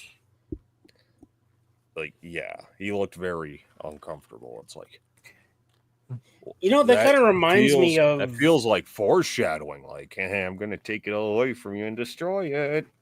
Kind of reminds me of that one interview that was done with Brie Larson, Don Cheadle. Oh, God. And I think Chris Hemsworth was in that as well? It was Hemsworth, yes. Yeah. And when, Brie Larson's elbowing Don Cheadle and he's like, stop it. Yeah. It kind of sucks because, I want to like Brie Larson, but she's just a complete ass. Yeah. So it's like... I mean, really, what... Has she really done anything that I would really like? I guess Scott Pilgrim. That's it. I kind of liked her in Kong Skull Island, at least certain parts anyway. I fell asleep watching that one. Here's the thing about that movie, though. Like, and with her character, she didn't do anything that was particularly outstanding or noteworthy. Like, she's more known for Captain Marvel just because of how terrible that movie is. But, I mean, it's just like, to reiterate a point that we've said probably hundreds of times, we don't like bashing these franchises. We want to be able to enjoy what's being put out. It's just, as critical thinkers, right? Yeah. We can't just blindly sit there and take the ass whoopings and not say something about it. No. Question everything.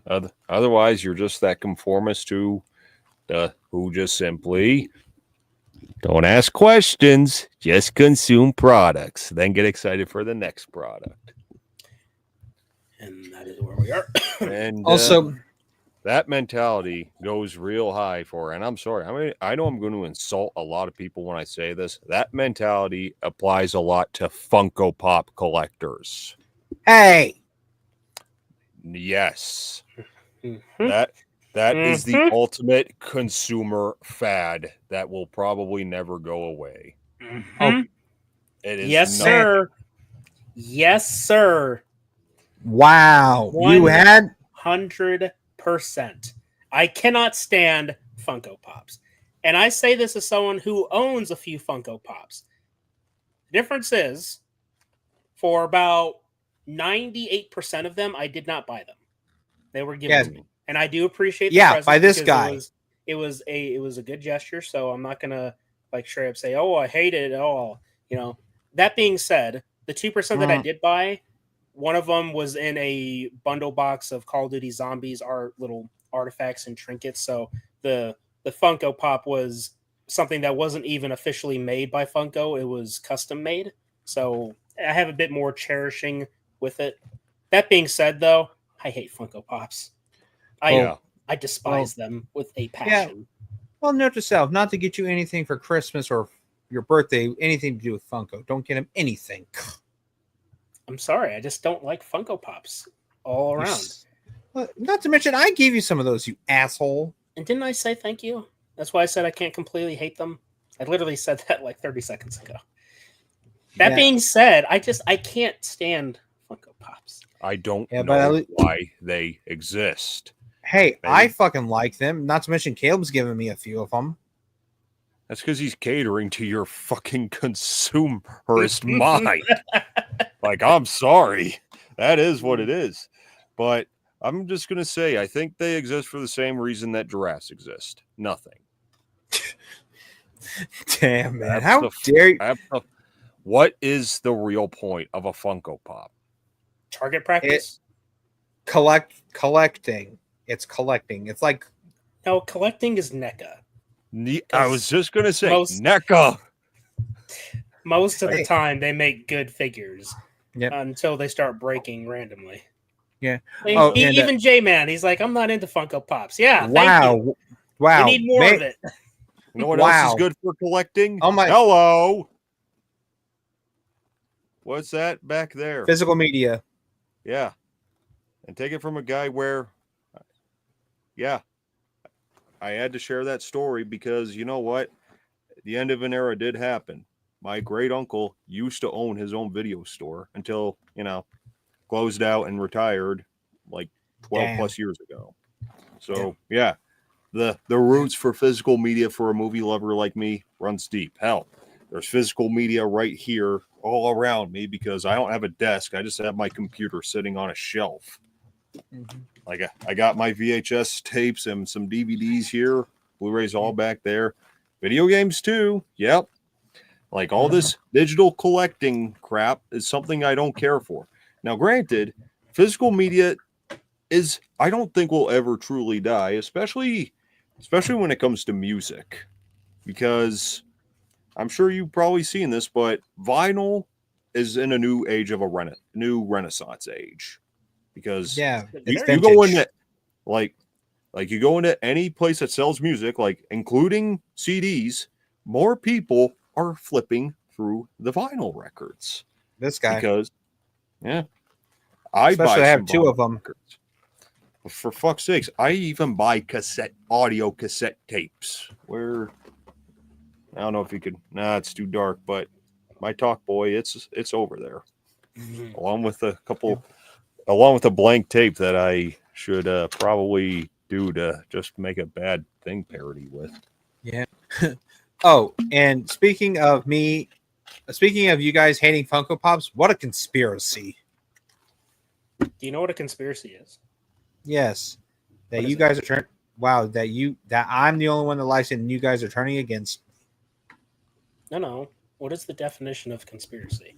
Fuck off, furry.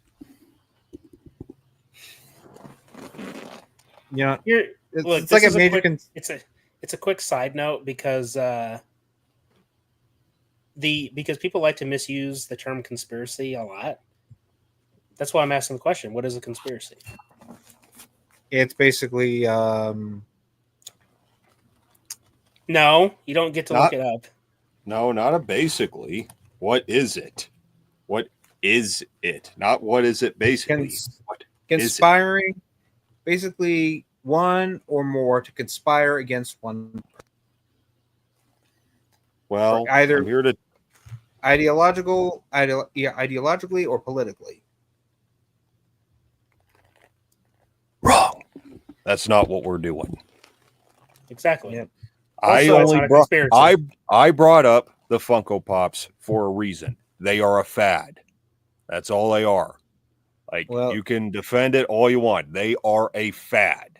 Maybe it's not a passing fad because they've been around for how long at this point, but that's just how it is. People collect them. because it has brand name recognition on it. There is Yeah. nothing else to it. But then, oh, look, one that says Marvel. I want to buy that. Hey, one that says fucking Star Wars. I want to buy that. Even though you don't do anything with it, then let it sit on a shelf and collect dust. Like, I don't know if you're one of those Funko Pop people that like to fucking take them out of their little boxes. Like, what? All I'm saying is that something should have a function. And here's the thing with NECA. With their figures, you can change them up however you want them. Mm-hmm. Like with my Wolfman figure, I could just pop out the Wolfman's head and put put Lawrence Talbot's face in there. Yep. Or better yet, though, the reason why, actually, I have like 5 Funko Pops dedicated to Power Rangers, and 3 of them are on my fucking shrine. Huh. They're still Funko Pops, and I don't care. Hey, if there's anything to do with Jason David Frank on it or any of his roles, I'm fucking collecting it. It's going to my fucking shrine. I don't care if you hate it, if you love it. They're still going on my shrine. Yeah, and by the way, I do need to expand my shrine though, make it a little bigger and more impressive. Because basically I have the Green Ranger tree ornament in my shrine. Yeah, I just need the white one, the red one, 2 red ones, and the black one. Oh, and don't even get me started. I'm still pissed. Yo, Bat in the Sun, when is Legend of the White Dragon going to come out? When the fuck is it going to come out? Yes. And I'm still holding it to you. I want to know when it's coming out and when it's premiering, like right fucking now. So I'm gonna go ahead and do some comment reading, and I want to get into the next topic that Carter really wants to sort of spearhead, because this is something that hits pretty close to home for him. I've also started a poll to help get people involved with the conversation. But before that, J-Man says, I like my NECA figures. Man after my own heart. I'm out of room. I don't buy toys anymore. I know the feeling. Same. J-Man says, I love vinyl. I'm looking for a new record player. It's really interesting that they're bringing the vinyls back. Like it is very interesting for sure. Yeah, I have 2 vinyls. Nostalgic sells. You're right, Carter, on conspiracy. Yeah. Victor That's Rolla, record player. Going on. Huh. I started a second channel called Backtrack Records. It's nice to talk music again. Oh, I'll have to subscribe. Making a channel dedicated to talking about music. There you go. Mm-hmm. All right, so tokenization strikes again. Now, the thing is, this is a sort of an old bit of news, because this is something that was teased / rumored to happen, but I guess now it's been officially set in stone. For any Harry Potter fans out there, Potterheads. it is okay. The casting of Severus Snape in the HBO Max Harry Potter series. Now, like if you guys aren't into Harry Potter, it's still an interesting topic because it's still tokenization. They're taking a previously established character and race or gender swapping or sexuality swapping in certain cases. Sometimes it happens all in one, right? The act of swapping out a previously established character with an identity politics coded version. It's happened with Severus Snape. And, well, Carter has a bone to pick, as he said before. Yep. Thank you. Take us away, Carter. Okay, so, with the whole bullshit of HBO Max or Max doing a Harry Potter TV show based on the books and not the films, I thought this was going to be okay, but I get it. They were trying to go for the introduce a newer generation to it. But if you want to introduce a newer generation to it, go back to the original or just read the fucking books. But now you are doing something that is probably doing something you are rebooting it, but you are bastardizing it with your fucking politics. I mean, the guy who is closing the deal for Severus Snape is Pau Esidiu. I can't fucking pronounce his name. Just look him up. And John Lithgow is Dumbledore, and basically it's described as faithful adaptation of the books. Honestly, no, absolutely not. So I have a question really quick. So was Severus Snape in the books a white guy or a black guy? He was a white guy. Okay. Clearly a white guy. It's clearly established he's a white guy with long black greasy hair, a big pointy nose, and I'm pretty sure the only person that could continue the legacy of playing Severus Snape, besides Alan Rickman, rest his soul, good man. He has the look, he has the sneer, and the fucking grit in his voice. Fucking Adam Driver, yes. Kylo Ren, as fucking the guy who plays Kylo Ren, the former Devil Dog turned potions master. Now, before you say, "Oh my god," like cringe and stuff, but it makes perfect sense. It's perfect casting. I mean, like I said, he had the long hair, he has the grit, he has the sneer or the scowl. But that's just a missed opportunity. You're hiring a black guy to play one of the most anti-heroes, or I won't say anti-hero or beloved. I think you say that he's a beloved character. Yes, he's a beloved character. I mean, sure, Alan Rickman portrayed him as such and did a fantastic job of doing it, rest his soul. But give it to somebody who has that grit, inspiration. If I was in charge of if I wrote the Harry Potter franchise, minus the whole controversy and all that other bullshit and other stunts J.K. Rowling has done, damn her. Love her books, but hate her fucking ideas. Politics. Her politics. That's the thing about J.K. Rowling. She's right when it comes to the whole thing about the transgender shit. It's just the problem is everything else she agrees with those pricks, with the identity politics obsessed pricks. Everything else on politics she agrees with. It's always funny to see. It's like people will rush to defend her. It's like, yeah, you know what? I'm more of the guy that's going to sit back with the popcorn bowl and just watch as they... With magnifying glasses from afar, or with opera glasses, ooh, this is getting really good. Why would I have opera glasses? I can see just fine. From afar, because... What? You can't use a magnifying glass because that's for microscopic things to look at. There's something called binoculars. I did. I said opera glasses. Hold on. You also said magnifying glass. I said opera glasses. You know what I meant? These little opera glasses that has a stick on it that you take to the opera, to see. So you just have a pair of those in your desk? Hey, these were in my grandmother's old house. Okay. Anyway, apart from that, Do I really have to right now? No. Okay. No. But I'm sorry, but I just don't like it. I hold this franchise dear to me.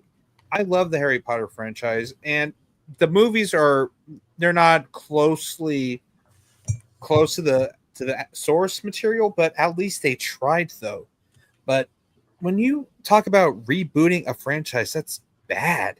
That's how bad is it to me? It's like to somebody who grew up on this stuff. Hell, I'm a diehard Potterhead. That one time when my mother had all 4 books, one time after dinner, my family and I, we went out on the pontoon and we camped out on the lake, and she read Goblet of Fire to us, and she even did the voices.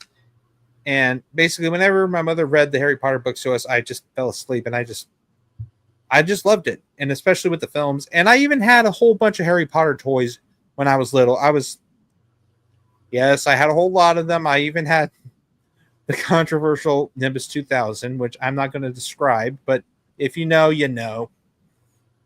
I even had the toys, the action figures. I even still have a few of the. I even have a few PS2 games of it.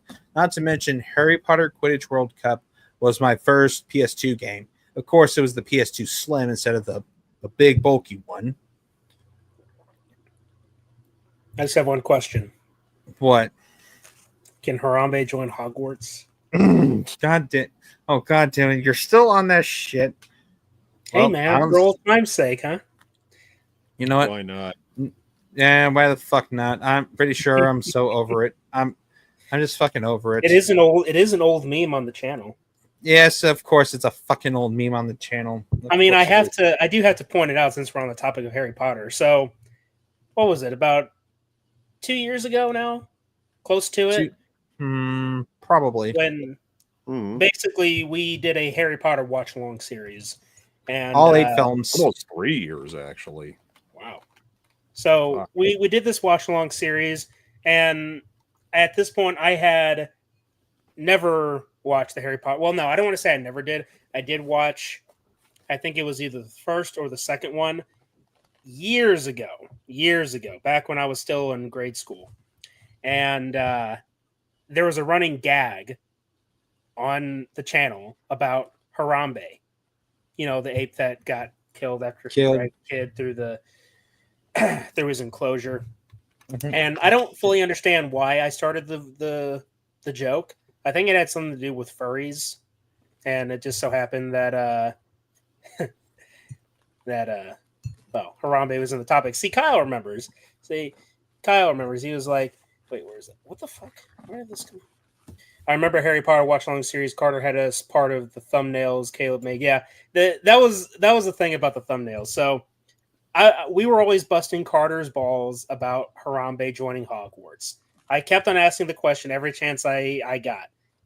Hey, Carter, can Harambe join Hogwarts? So when Carter said, hey, we're going to do a Harry Potter watch-along series, that's when a certain colored light bulb lit up above my head. And, well, let's just say I bastardized the names and the title, or the names and the pictures of the movies. So Moldy Shorts Bin Laden.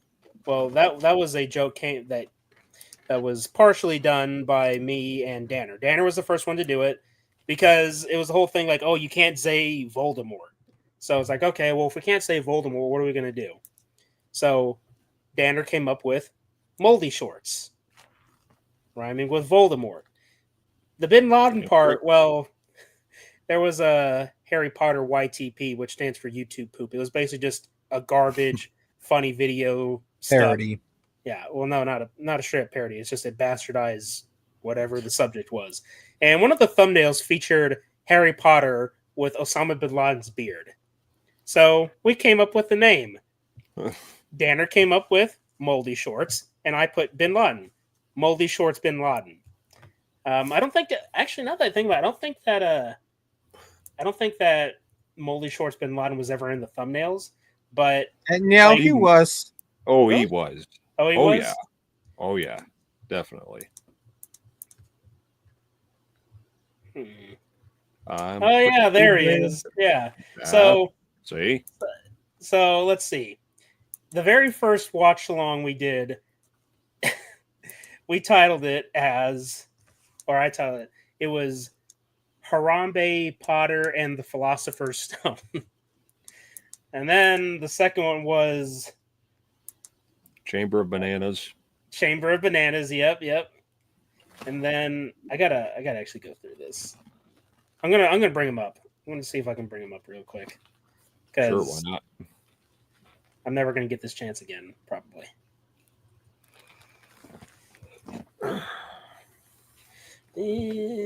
And the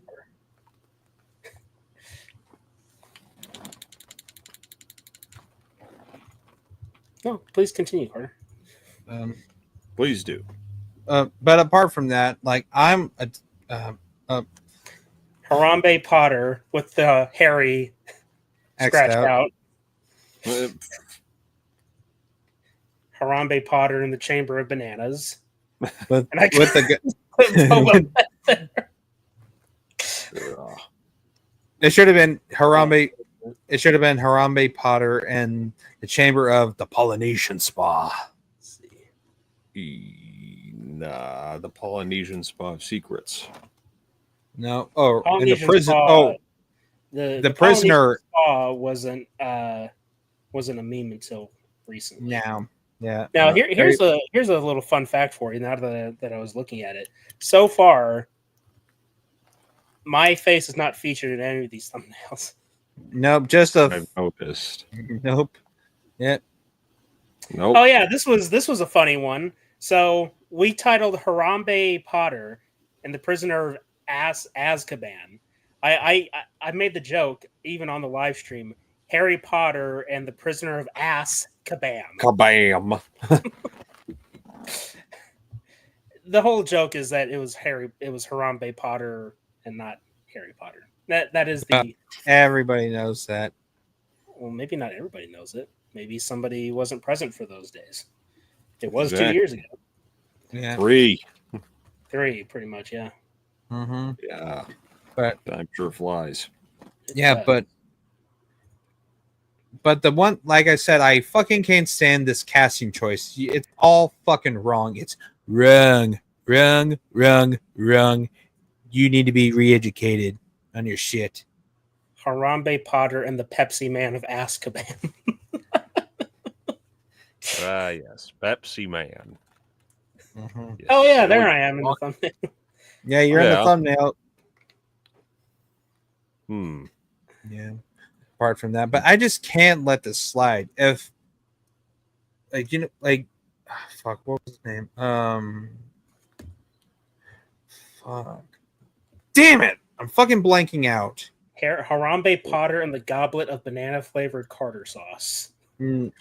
That is no. I'm talking That just about. well, that just sounds disgusting. I'm talking That was about one of the titles that I had. Eric July. How he's very protective and he's against tokenization Protective.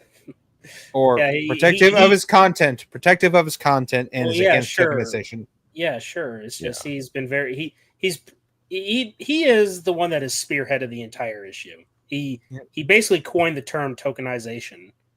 I mean, he made a whole video on it. He made several videos about it. While everybody was gushing over Miles Morales, he's like, "Get that clown out of here," for lack of better terms. But the general consensus. Oh God, that fucking Piss off. debate that he had. That fucking debate that he had with that fucking loser. Harambe Potter and the Order of Harry Potter Bin Laden. What the fuck? Oh God! What? I'm just going through the title. Harambe Potter and the Half Pepsi Furry Man. Oh God! Now, I hate to stop you, but we got to bring up J-Man's most recent comment because that is something worth discussing here. Let me see. Let me get back to it. I think sometimes gender swapping can work. It all hinges on execution. They changed Starbuck to a girl in the Battlestar Galactica show, but it worked as they kept the character intact. Well, my response to that is, I mean, I can't really say anything about that character specifically, but it all depends on how much of a cultural impact this character has already had. Like, now that, like, we're seeing more of this whole, what can we do with James Bond now that's Amazon? Can we just make it a female now? No. Like, you can gender swap M, because that actually worked too.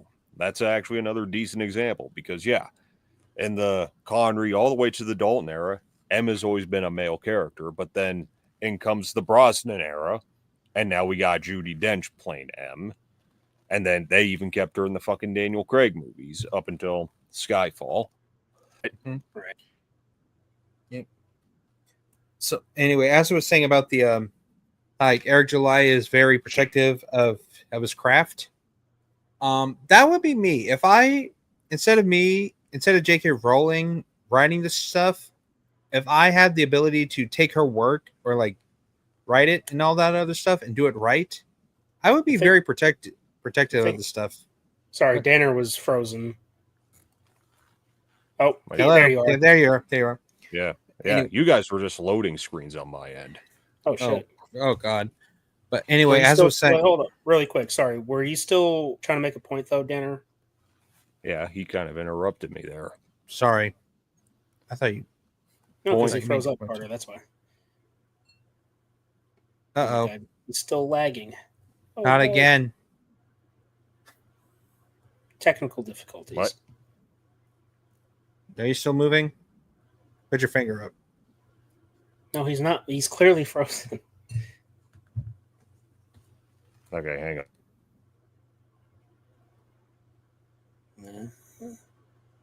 Sorry, guys. Technical issues here.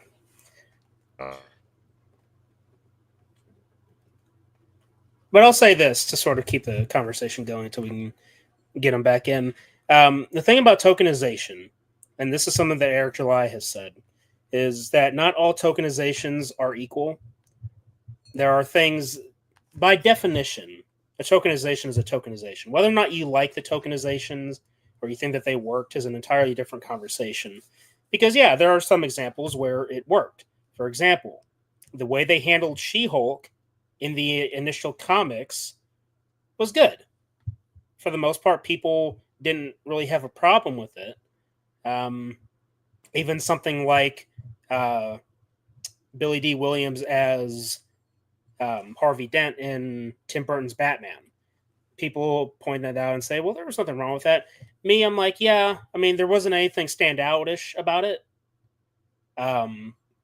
It's just these days, it's a lot more problematic, I would say. And again, I hate using that term, but it is becoming and has been a growing issue because this is especially for all the characters that were ginger characters, like redheads that keep getting race swapped.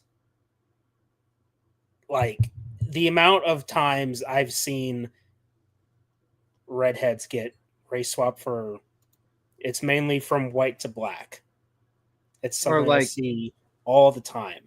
It is so annoying, and for me, it's unoriginal, and it kind of comes into another conversation where they keep having remakes of good movies, and someone, I can't remember. I mean, I'm sure plenty of people have brought this up, but why don't they start remaking the bad movies, like movies that people remember for being complete garbage, and just like, why can't you be remaking those and try and give a, make it better for the audience, But Exactly. I have an issue when it comes to remakes these days because it's happened so much now that it almost feels like we're at a cultural dead end where there's not many big new projects that are coming out. Like, yes, there is. Like, full disclosure, there are new projects that come out. It's just you are seeing more remakes of older franchises than anything. And for me, that's just, it's an issue. And it kind of concerns me. It's like, have we hit a dead point here in the West? Like, is this the end? I mean, because the East, like Japan, the closest to us as far as pop culture is concerned, they're churning out stuff left and right. They're doing pretty good. In fact, in many cases, the Japanese pop culture is more popular in certain cases here in the United States than if it was reversed. And I find that to be very interesting because Japan is at a point where they have values that are very similar to how America used to be. Like certain elements that America used to sort of cherish more, that were more important back then. Japan is at that point right now where they're holding on to certain things and they're focused on making some good stories. And America is so focused on identity politics to the point where other countries are looking at us through that lens rather than being a bastion of freedom for everyone. It's like, oh, America's doing more woke nonsense, right? Like that's how a lot of people are looking at this country, and it's such a shame because Western civilization is just falling down the shitter. It's not going to be gone completely. It's just like many things in history, it's going to change form. And unfortunately, that's where we are with Harry Potter. And while Harry Potter didn't originate in America because it's a British thing, right? Mm-hmm. Much like Doctor Who. I mean, look, I don't know how this series is going to go, and I don't want to say that I don't necessarily care, because even though I'm not a Harry Potter fan, I still understand that, hey, you know what? Like Carter, for example, he likes Harry Potter, and guess what? There's a freaking tokenization. And I'm thinking to myself, well, if they're going to start changing stuff like that, what else are they going to change? And it kind of makes me sympathize with your frustration because, like Lord of the Rings, which, by the way, doing a watch along series Mm-hmm. with Lord of the Rings, Rings of Power, for example. I mean, yeah, Rings of Power somehow still getting made. Anyway, please continue, Carter. I want to. Yeah, but like I said, if Danner, I'm still technically here, but clearly my internet is being a complete retard. Yeah, I'm sorry, Danner. yeah, that fucking sucks. But anyway, like I continue. said, but if I ever created something that is not like Harry Potter, but like is inspired by Harry Potter, and I'm offered to turn it into either a film franchise or a show. Jerry stuck under the house. What? God fucking damn it. Uh-oh. Be right back.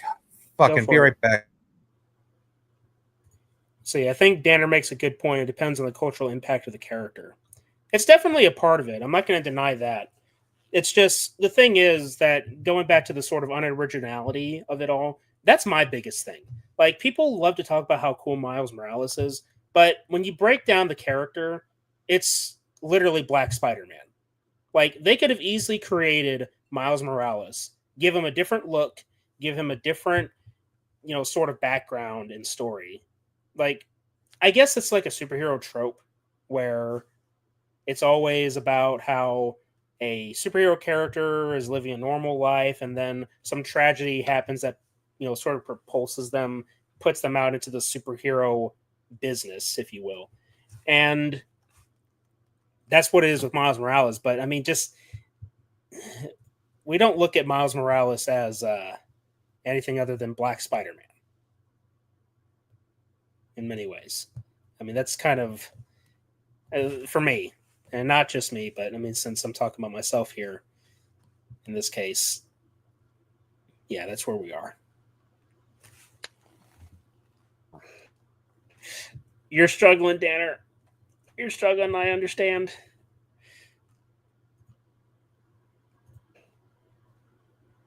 But what do you guys think? Like, what do you guys think about tokenization?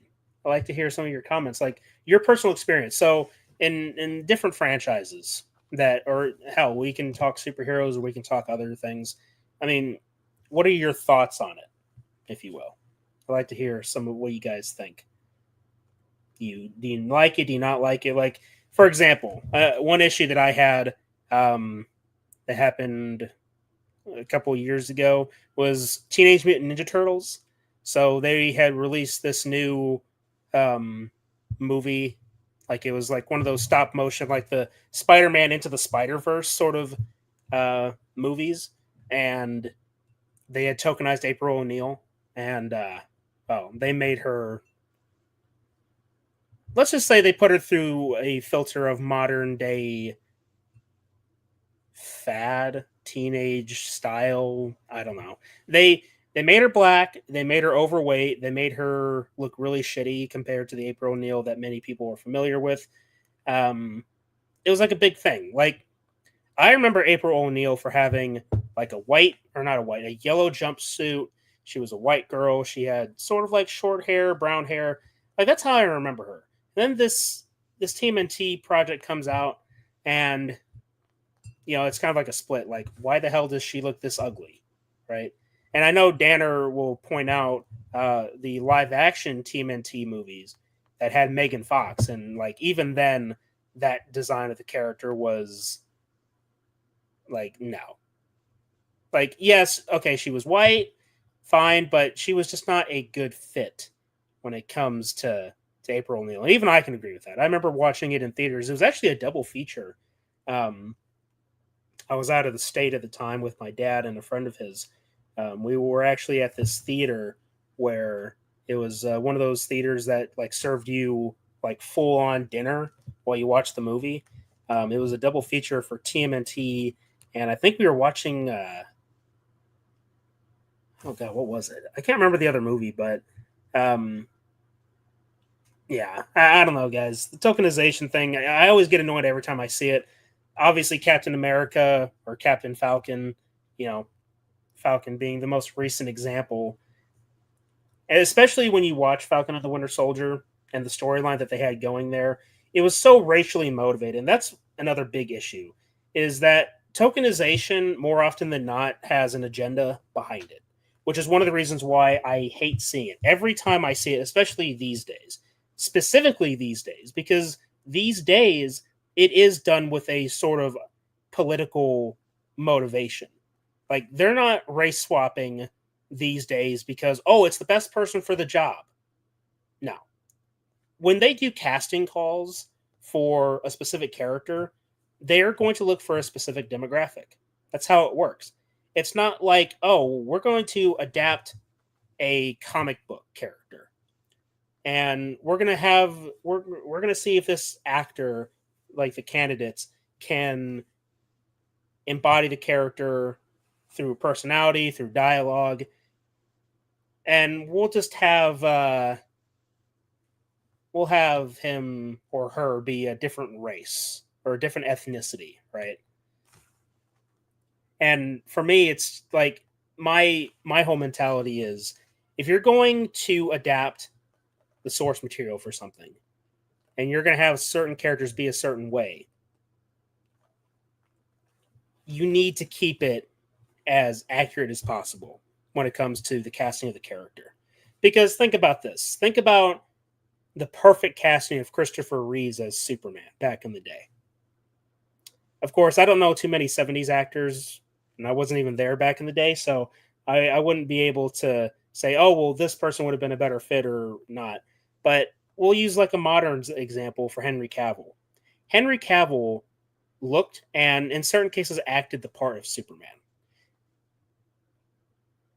Now imagine that they tried to race swap, because in the comics they did a race swapped Superman, and apparently that was something that they were trying to do again for a movie done by, I believe J.J. Abrams was like going to produce it or something. I can't remember, but it was just yet another like, can you not with the tokenization, please? Like, I'm so fed up with it because it's happened so many times at this point. Like, who remembers the CW Batgirl? Or not Batgirl, sorry, Batwoman. I mean, granted, it was CW. In fact, now that I'm thinking about it, so I want to say maybe. Oh, 1 second. It's gotten windy here, probably affecting my internet. Okay, everything here is slower than shit. Okay, I'm sorry, Danner. I'm gonna keep you here. Right. So recently, a trailer was leaked from the canceled Powerpuff Girls live action series being done by the CW. And if you guys know CW shows, you know it has a certain almost like teenage angst. It has that modern flavor to it that I just despise. Like I can't, dude. A lot of modern shows these days always have this sort of music that is just cringy and garbage. And they turned the Powerpuff Girls. And if you guys don't know what the Powerpuff Girls are, it was a animated series from back in the late 90s, early 2000s on Cartoon Network about three sisters who were created by a scientist on accident, and they were given superpowers. If you guys don't know the Powerpuff Girls, just look it up. Fuck me in my little furry hole. Sorry. A little pissed off. Really? Yeah, you had to put in the furry comment. I was talking about the Powerpuff Girls here. So they had released a trailer, or well, they didn't release it; it was leaked out. All right, I'll do it. You asked for it.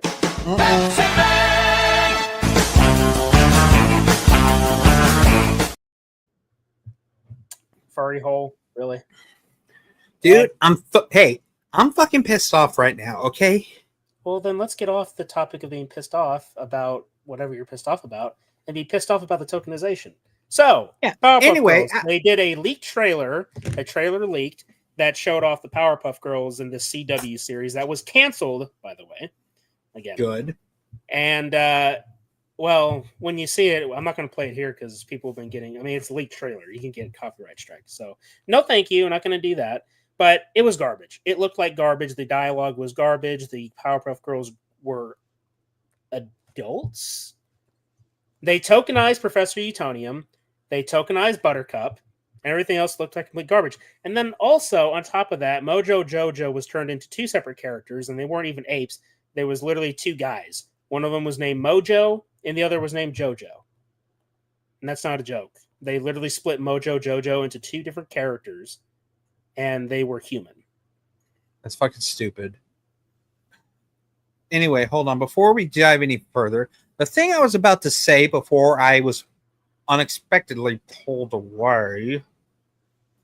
If I was the creator, or basically if I had the power of J.K. Rowling, like to write everything, like my content and stuff, I'd be very protective of it.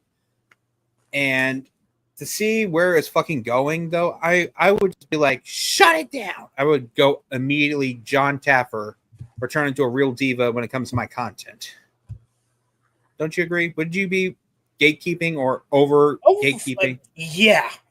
When it comes to creating something, these days you have to gatekeep the fuck out of it. You have to make sure that if you're establishing an industry or a company and you want certain values in and certain values out, you have to. Because the moment you start loosening up on your morals and values, you're going to get Marvel, you're going to get DC, you're going to get the Star Wars stuff that's been compromised. And people are going to say that gatekeeping is no bueno. But it's like, look at what's happening with all these popular franchises. Look me in the eyes and tell me that Marvel hasn't declined since Endgame. Like, look, full disclosure.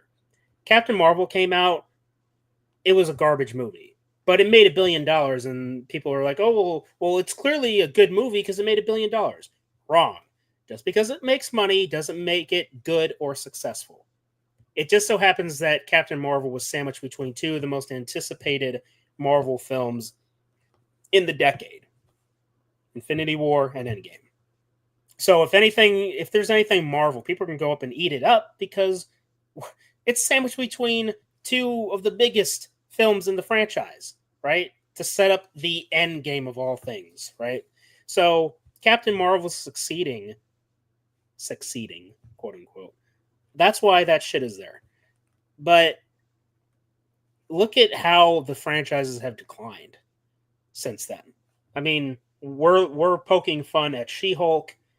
We're poking fun at freaking the Marvels, WandaVision, Doctor Strange Mom, which is Doctor Strange in the Multiverse of Madness or Multiverse of Bullshit, which really sucks because, that's Sam Raimi that directed, but it doesn't feel like a Sam Raimi movie because I'm sure that that Disney was having a lot of their hands in the pie for it. So it's kind of like, this was directed by Sam Raimi, and it has some of those Sam Raimi isms, but overall it doesn't feel like he had much creative control over it, which is funny because it happened with him before with Spider-Man 3. And look how much of a mess that was. Look, I love Spider-Man 3, don't get me wrong. It's just that movie is a freaking mess in regards for like characters and the plot. So it's no surprise, and there's no shame in saying that you want to gatekeep these things, because I mean there's a lot to it as far as modern examples. Welcome back. Welcome back. Am I really back this time? Well, you're not lagging. Okay. I've been sitting here the whole time, but, I figured just keep an eye on shit. I'm glad you're back. I was carrying this whole thing for like 5 minutes. I was nervous. Yeah, but you're good at this. I'd say I'm okay. I need more work. I Usually when it comes to just straight up talking, it's either I'm with someone else or I'm doing a edited video where I splice things together. I was Yeah. kind of aware with topics, but I'm glad you're back. The crew is back together, and Carter is on his phone. Good But- time. But yeah, I've been listening. I don't know what more I could add to what you've already said, but Take the reins. what? I don't know what. Carter, take the reins. Cerberus Snape. Yes, like I said. Organization. Oh, yes, of course. Take that sip of water. With the Force. I'm sorry, you may be a good actor and all, but the casting choice is fucking bad. You know what it reminds me of? It's almost like as bad as like casting Kuti Gatwa as the Doctor. The Can you imagine 15th Doctor? Can you imagine if they casted Kuti Gatwa as Cerberus Snape? I would fucking riot.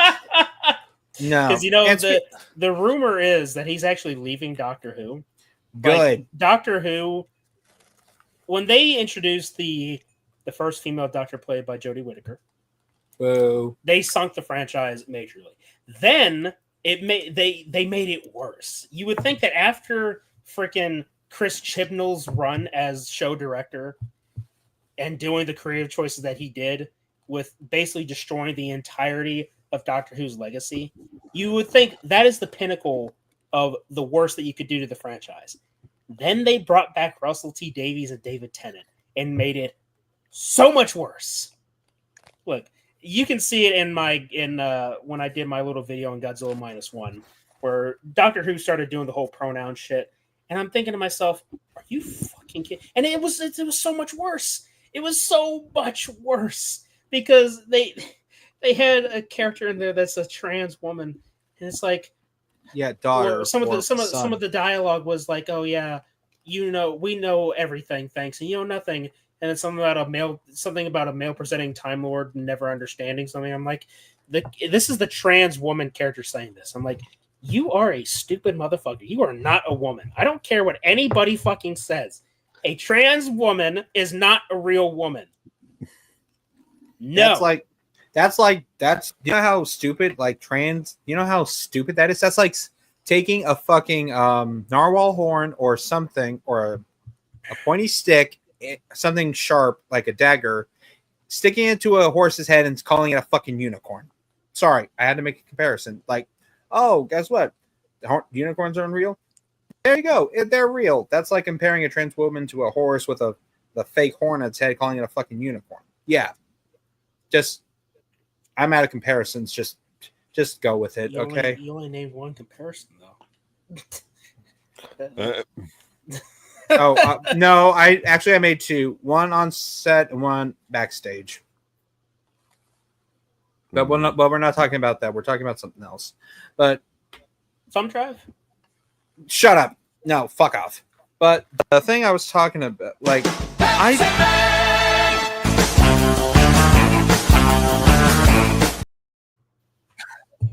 really? I didn't even say anything. You fucking did that. Kind of had to because he started rambling a bit. Had to break up the monotony. Yes, like I said, casting. Okay, there's a dude. Why do you gotta? Are you seriously fucking with me in these casting choices? Like, you couldn't have done like Adam Driver, for fuck's sake. I told you, like, the memes when he was still fucking Krylo Ben. Like, people said, hey, if they're ever remaking a Harry Potter franchise, that guy should play fucking Snape. Like, it's fucking perfect. But no, you decided to cast a black guy to do it, and it's not. And no, I'm not being racist. I'm being gay. You shouldn't even have to say that. You shouldn't even have to say I'm not being racist when I say that. Being accurate to what a character was in its pre-established material and saying that should be kept as such is not racist. So exactly. don't ever have to defend your position on not wanting to have a character tokenized. There's nothing wrong, and you have every right to do so. Yeah, but I'll tell you what, though. If they cast, I'll tell you what, though. I will lose my shit if they cast a fucking non-white person as Harry Potter? A trans queer Asian or other race, non-white race, to play the Harry Potter. I'm like, no, absolutely not. That shit will not fly, dude. You will be getting threats and petitions from diehard Harry Potter fans telling you to shut the shit down. And trust me, if I could send a howler to the writers of the HBO show of Harry Potter, I would scream obscenities. John Taffer himself would be impressed. From Bar Rescue. It would be me like, how dare you do this, blah, blah, blah, blah, blah. This is not going to fly with me. Shut it down now! It actually does bring up a good question, though. If they're willing to race swap Severus Snape, who else do you think they're going to race swap? Probably Hermione. Hagrid. No, highly doubt it. Or You probably never know. or probably the Weasleys. Oh, yeah, You know because what? You're kind of right. because- Modern Hollywood hates gingers. Yeah. Where's Michael when you need him? He's our resident ginger. Yeah, or basically our American Ron Weasley. Except he's not poor. No, he's not our Ron Weasley. He's our Middle Earth expert, which is why we're bringing him on for the Lord of the Rings watch along series. Mm-hmm. Exactly. But it's the thing. Speaking of Star Wars, George, why the fuck did you decide to give the keys to your kingdom to the mouse and a fucking bitch that hates you? You know what you should. I get it, money, but here's what you should have done. You should have put a contract in there that if there's anything negative, or if there's something you don't like, or in case it goes down the shitter, current franchise or any other franchises belong to you that end up bad or poorly, you have the right to commit hostile takeover. Meaning you buy meaning, hey, this is like a creative licensing. That, hey, I'm the creator of the shit. I'm gatekeeping the shit. I don't fucking like it. I saw what you fucking did. I don't care if the damage is done. I'm not going to let you do this shit anymore. I'm pulling my franchise out. Anything, and if you sell any merchandise or produce a show under any shows that are done by me or my old company, which is dead, I will personally sue you, and I do not care that you're a rich company. Even and here's another thing that pissed me off though. Rachel Zegler, that fucking whore. I cannot stand her. And you know what's a good thing though, or sort of a chalk up a victory for us in the war and pop culture? The UK premiere of Snow White, it got scrapped because of negative backlash, which good for them though, because shame nobody threw oil on them. And when Disney said they are a diverse family company, this is the same company that won't hire 7 real life midgets to play the fucking 7 dwarfs. Instead, you got like the fucking inbred CGI mutated midgets of Chernobyl to play the lead. Like, what the fuck? What's that?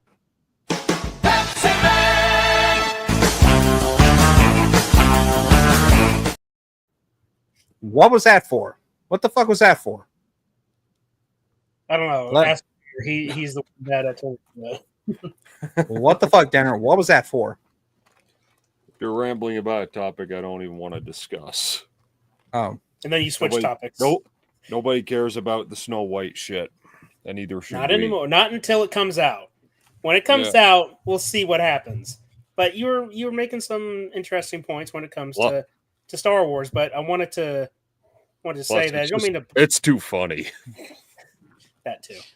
I don't want to burst your bubble, Carter. But the thing is, I wouldn't even trust George Lucas to do Star Wars again.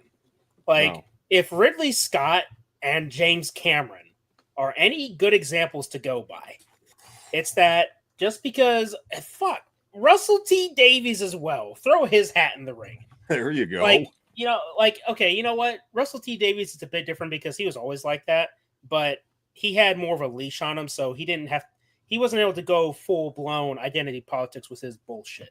yeah, back in 2005. Which at the very least, to his credit, he was still able to make some good stories.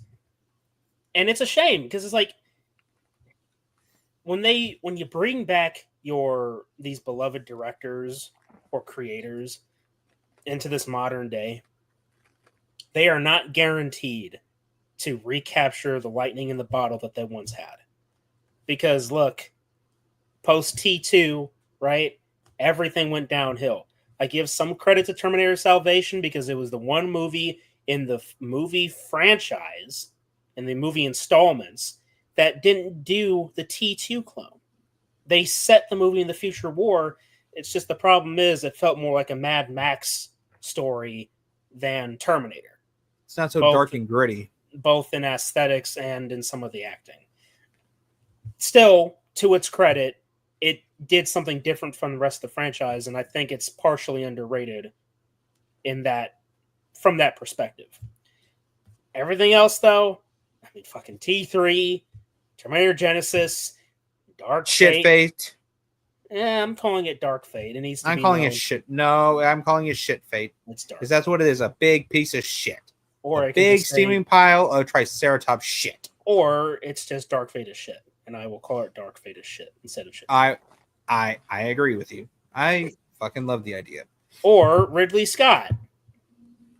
Listen, I want to like Prometheus. I do. I just can't.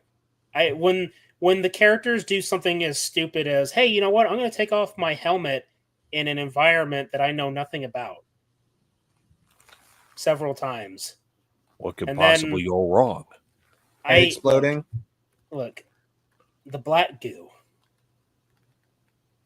I don't necessarily hate the idea. I like the idea that the engineers or the space jockeys, that's how I knew them back in the day. I'm going to call them space jockeys, okay? I knew the space jockeys, and I like the idea of the space jockeys, sort of experimenting with shit, because it was sort of hinted at, even in the movie commentary for the first Alien film, that, maybe the space jockeys were carrying the xenomorph eggs, like, to war. Like, it was like a warship, right? Like, this was something that Ridley Scott had said, that maybe they were carrying cargo to drop on a hostile planet or something. So it's an interesting idea. And I don't necessarily hate the idea of the black goo. It's just, we couldn't get the shit straight. And then when Alien Covenant comes along, they were all but hinting at that David, the frickin' android, is responsible for creating the xenomorphs that we know, which contradicts the first film, because when the crew of the Nostromo finds the derelict ship on LV-426, they said that straight up the space jockey there was fossilized, implying that it had been there for a very long time, and by extension, even the eggs. So it's clear that the xenomorphs existed before David even did his experimenting. And I think because Prometheus didn't have any aliens, Ridley Scott's like, okay, fine, we'll do the alien thing. And boom, there you go. Look, the overall point I'm trying to make is that just because you bring back the actors / directors, the people that idolized your childhood, just because you bring them back doesn't mean that they're going to still be the same person or the same people, right? Yeah. Finding that with a lot of characters and a lot of actors. Ooh, I thought of another one. You're not going to like it. You're not going to like my next example. Indiana Jones? Spielberg for Indiana Jones 4.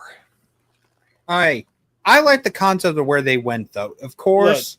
Look, full disclosure, okay, we didn't need an Indiana Jones 4. Yeah. I don't have any problem with that point. That being said, I can appreciate bringing back Marion and getting them together. Everything else, I mean, look, I don't mind the alien thing. I know people hate that whole concept. It's just the thing is, aliens and ancient civilizations, that sounds like Indiana Jones. I wouldn't say the aliens part. The ancient civilization part, I just think it's all that is too sci-fi for indie for me. That's well, just yeah, me. no, you're right. Now, You are, of course, you it's are right about that. and yeah, Indiana Jones has had its roots in that mystical shit. Like we've got Ark in of the it before, like, Covenant, the Holy Grail. we had a fucking knight just fucking standing in a cave for fucking centuries just for someone to find the damn Holy Grail. The guy's a fucking ghost. Yeah. But again, it's just the whole shift in tone and even genre to an extent. But there's that. But of course, there was all the technical shit too, where like because those first three movies were very practical, like Yes. stunt work and all that shit. Like they can't even be denied. Like the sword fighting part and the vine swinging, that's fucking stupid. Like that Yeah. does not belong Yeah. there. And how polished it looks, it's like watching a video game. And Yeah. like, look, I could tolerate the fucking stupid like tree branch on the cliff thing. It's stupid, but I could tolerate it a little bit more than that. It's bad, but so is nuking the fridge. Now, I'm gonna give you. Oh, I'm just gonna let you. I'm gonna let you have this one though, because like I watched basically the opposite of what Rolf already did with his 10 popular movies I don't love, but then there's the unpopular, like the sequels that aren't as bad as people say. Yeah, he fucking named that movie as one of them. But then again, he also said T3, so well, you take that as you will. Yeah, I mean, look, you talk to J-Man. J-Man says T3 is worse than Dark Fate. And I disagree. That's a subjective opinion, but still, it's a bad movie. Bad regardless, absolutely. The only canon I'm sorry. Dark Fate is just worse. I mean, yeah. There's one thing I can at least enjoy in T3, and that's the TX. Not because she's a well-rounded character. She's just nice to look at. It's eye candy. And that's why they put her there. Yeah. Not as an intimidating villain. It was the mid-2000s. There was a time where hot girls in skimpy leather outfits as bad girls were kind of awesome, like Lady Deathstrike in X-Men 2. Right. Yeah. But anyway, I was about to say the only Terminator timeline I could follow is the Terminator, Terminator 2, Judgment Day, and Terminator: The Sarah Connor Chronicles, which I'm still pissed off about it. Damn you, Fox TV. God damn you. How dare you? We should have an honorable mention to Terminator 0. Even though it is an anime form, it is still a pretty interesting story. Mm-hmm. That doesn't have Sarah Connor or John Connor or any recognizable things other than Skynet. And let's not forget that other Terminator movie. It's called the Pepsi Man video. Just saying. I mean, he turned it into a fucking parody of T2 by the end. Yeah. That sounds like something we would do. Yeah. Probably because he ran so he could walk. There you go.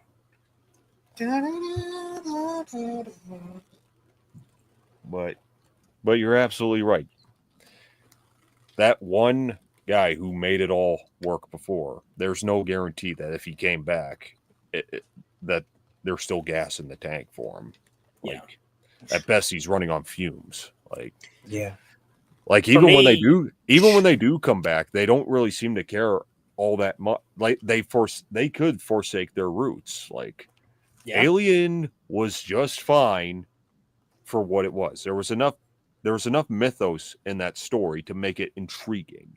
Mm-hmm. But then the Prometheus movies come along and it becomes some of the most boring, pretentious life and creation bullshit that it's like, I don't fucking care. Yeah. If anything, that seems like something that would be for more appropriate, for expanded universe material, like a novel or a comic book. Not for something like, look, on the one hand, it is an interesting topic. It's like he was trying to make a 2001 movie. Yeah, I mean, the topic in and of itself is interesting. It's just when people are expecting Alien, And when you market it as Alien, like so much so that the trailer music having that sound, that screaming sound, that's straight from Alien. That's from the first Alien. And people are expecting. You show the goddamn space jockey. People are like, oh yeah, Alien is back, baby. We don't get an alien throughout the entire freaking movie. And no, the end credit scene, or the ending scene where the thing bursts out of the engineer's chest, the space jockey's chest, that wasn't even an alien. It was a different kind of creature. And they put it there for what? Sequel bait that doesn't even follow that particular set of events. It follows, David, sure. And it's almost like I don't know which one is either better or worse. Is Prometheus better than Covenant? Or is it the opposite? I think certain elements are better in Covenant. The parts that have the xenomorph and the neomorph shit, it's stupid, but I kind of look at it as more like popcorn entertainment. Even though one of the parts that I call complete and utter BS on is when the guy's having the neomorph burst from his back, and the lady's like slipping on the guy's blood, and it's just like it's so tropey. It's like, dude, what the hell is this? Is this a 1980s slasher film, or what am I watching here? That certain elements. That's the thing, and this is something that even J-Man would say about Terminator. There's something in each of the Terminator films that, like the sequels, that are good in isolation. And I can say the same thing when it comes to like Alien or Predator, with the exception of that one. Because the only thing I can think of that is kind of interesting is that you have a Predator that's not straight up being a villain. No. Because that was a twist that made no sense in hindsight. Well, because I'm talking about the concept of not the plot in and of itself having that, but the concept of having a predator that isn't there to kill humans. The problem was they didn't even plant any sort of seed for that. Well, yeah, the execution of it didn't, because watch this. All right. Yes, we're going to dive into Predator, so buckle up. All right. The whole concept of that film with the fugitive predator is that he's bringing technology to help humans fight a predator invasion. One problem, it's one fucking suit. What is one suit that's super powered gonna do? Second problem, when the predator gets to Earth, he's killing humans left, right, and center. He's just slaughtering them.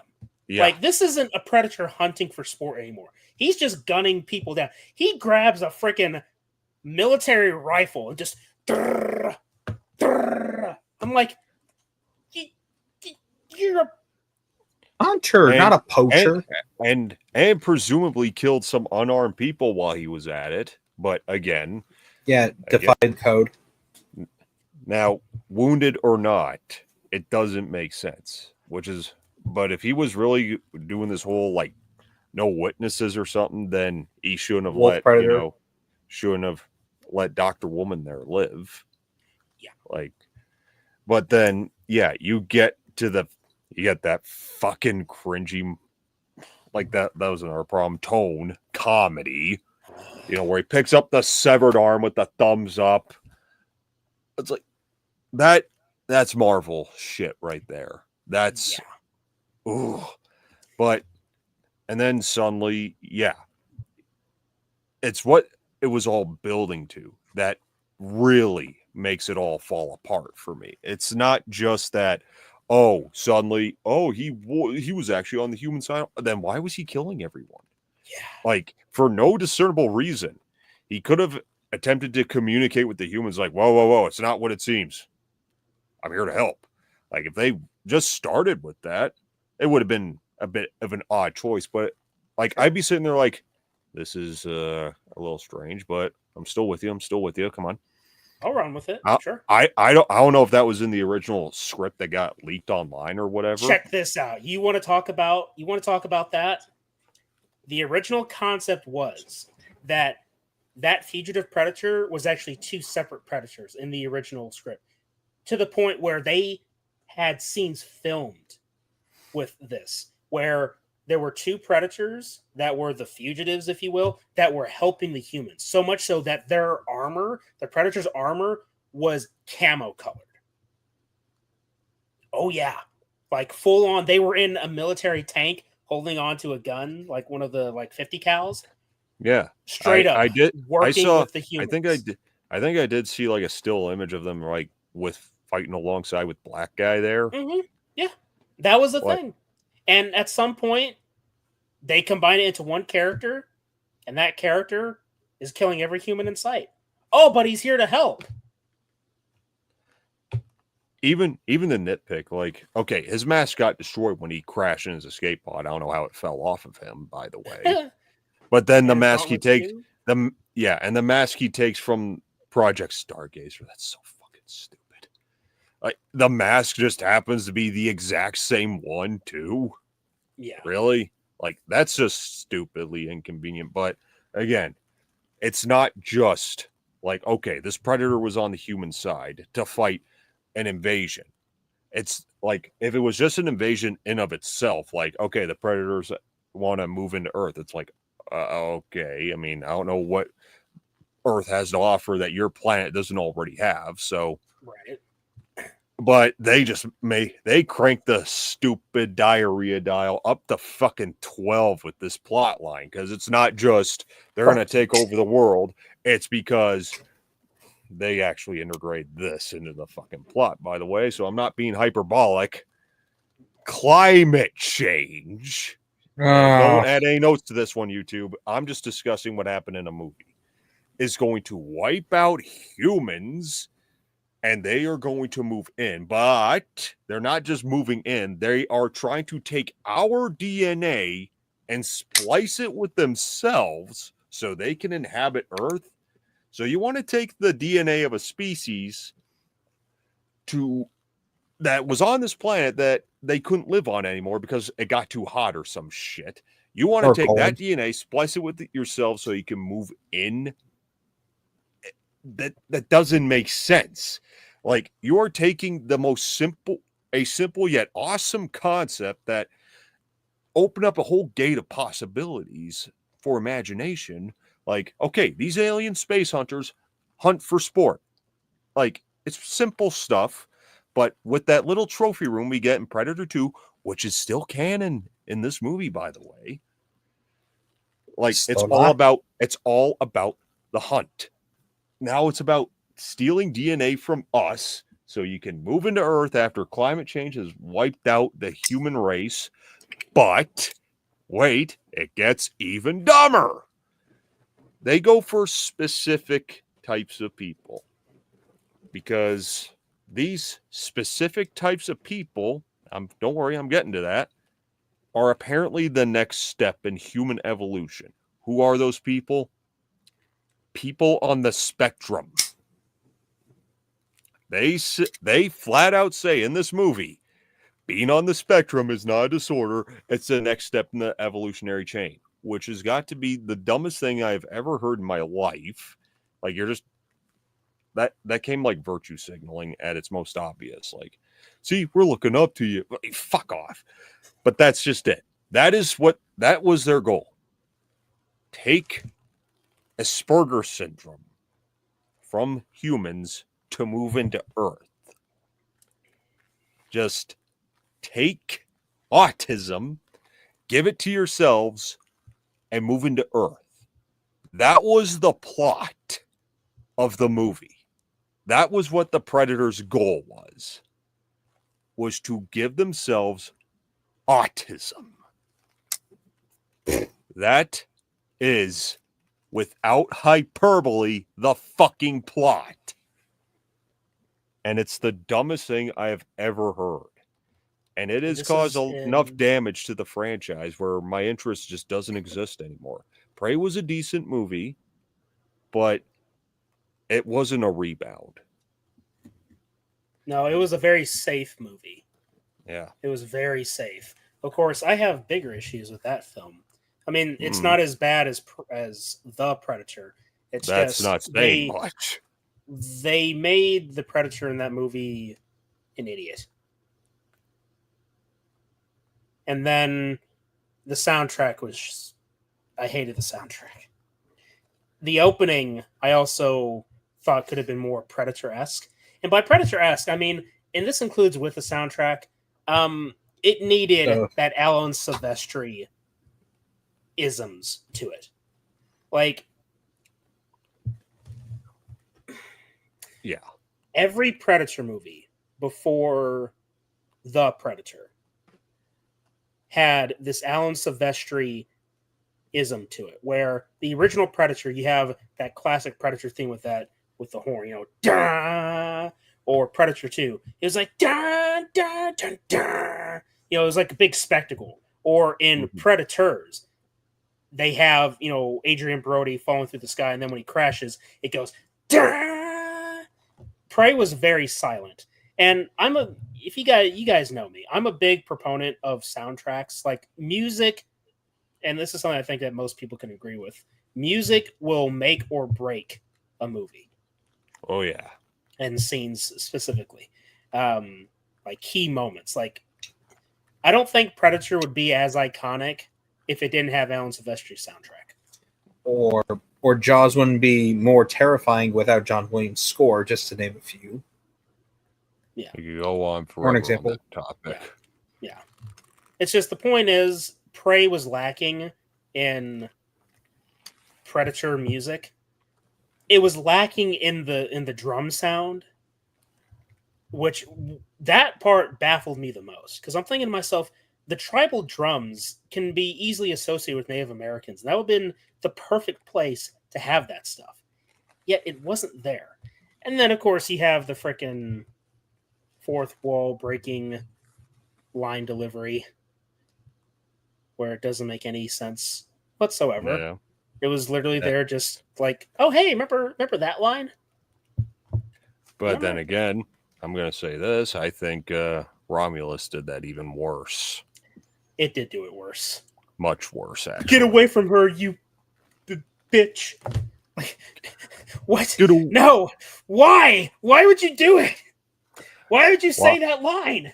Why would you put that clip in when I'm presenting the awards at Good Real Awards? Why did I wasn't goblin happy. turn on the stove? I wasn't happy. What were they thinking? I wasn't happy about that.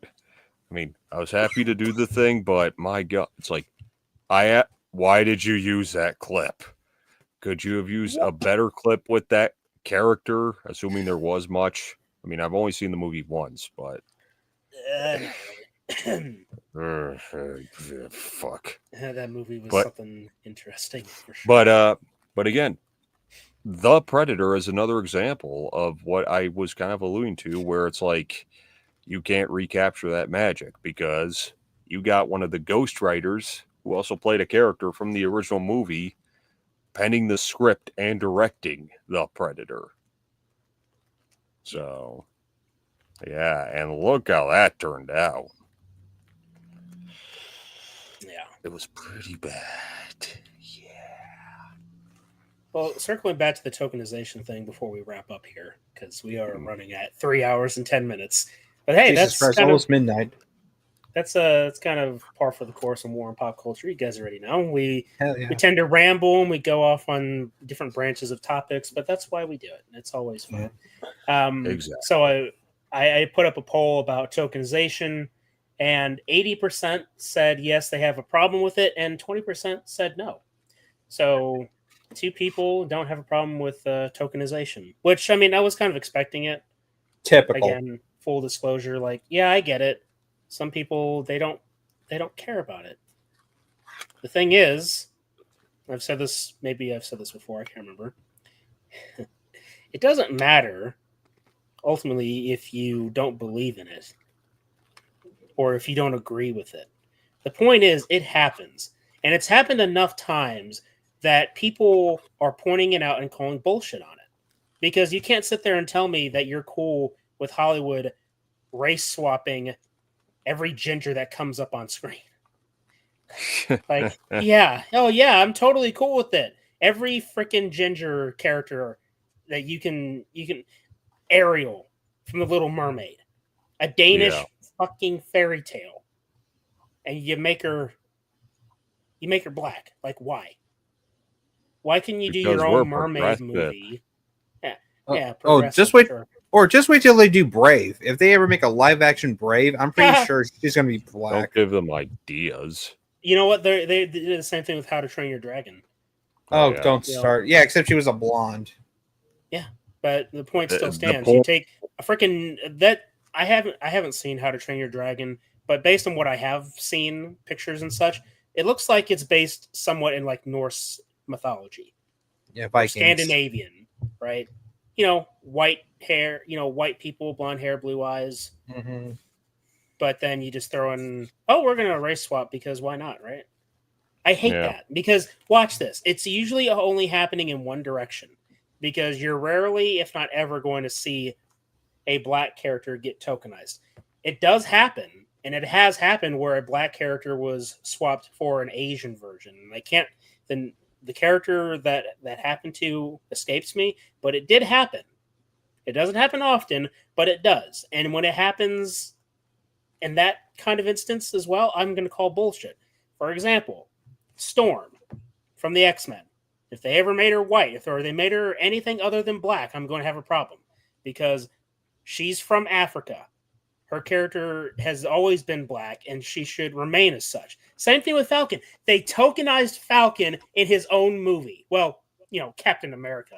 But they made a Hispanic Falcon.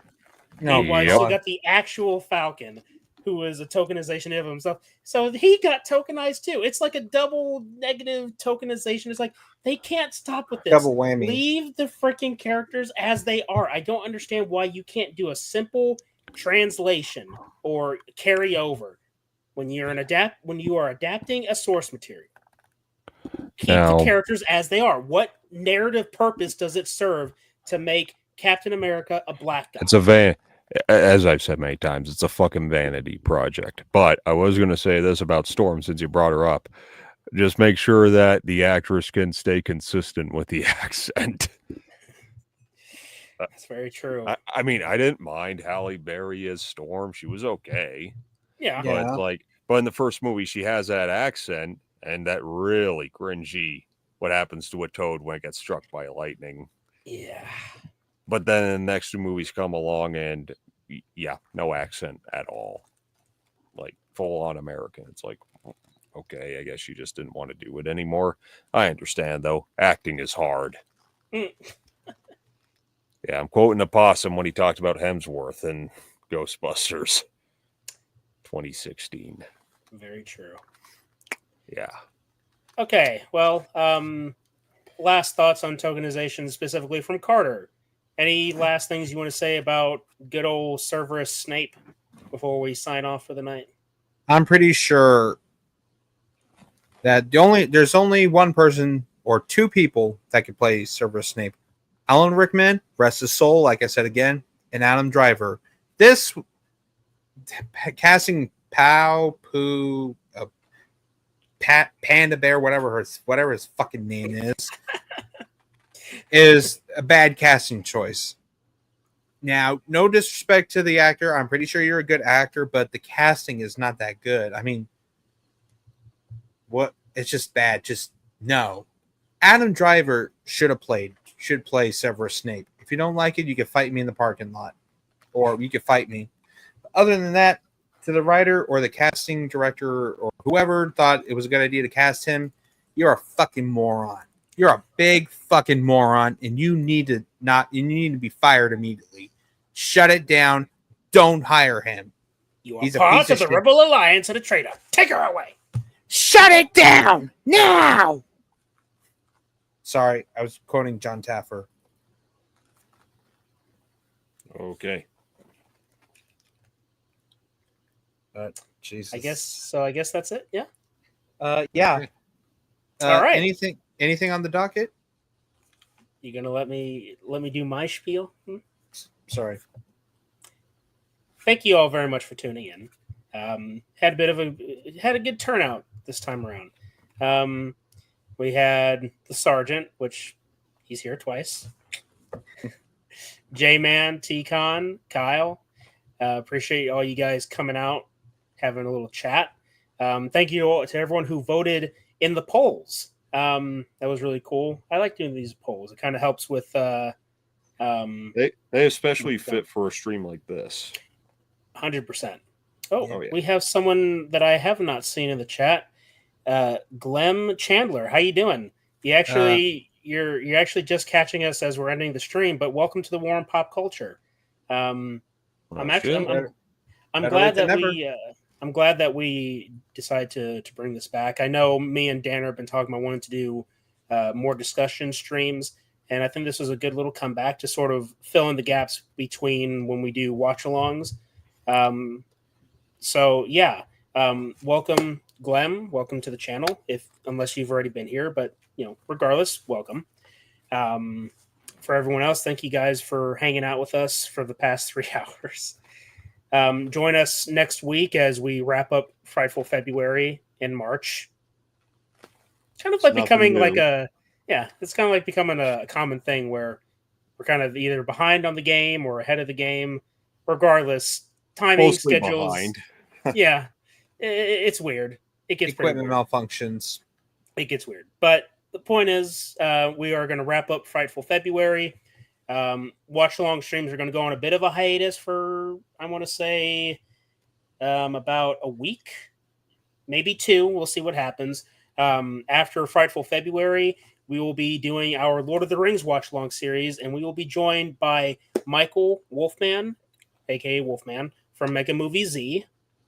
So if you're not subscribed to him, Mega Movie Z, then go ahead and go do that. You will be seeing him when we start the Lord of the Rings watch-along series. Of course, we will be continuing with the Dark Ether Files story. The story in our intros. We call it the Dark Ether Files story. So we're going to continue that next week with Haunted Mansion, and then we'll be back towards the end of March, beginning of April for Lord of the Rings. That being said, we might bring back War and Pop Culture during that 1 week gap between Haunted Mansion and Lord of the Rings, or we might just do a discussion stream. We'll see what happens. But this was a good little turnout. I'm glad you guys hung out with us for a bit. We appreciate it very much. It's good to be back on War and Pop Culture and doing all this stuff. So with that all being said, thank you all very much for watching, listening, and supporting. And as always, ladies and gentlemen, fellow investigators, remember that, like the truth, the entertainment is out there. I'm Special Agent Spooky Clutter. I'm Special Agent Carter Sauce. Special Agent Dr. Richtofen. And until next time, fellow investigators, remember. The entertainment is out there.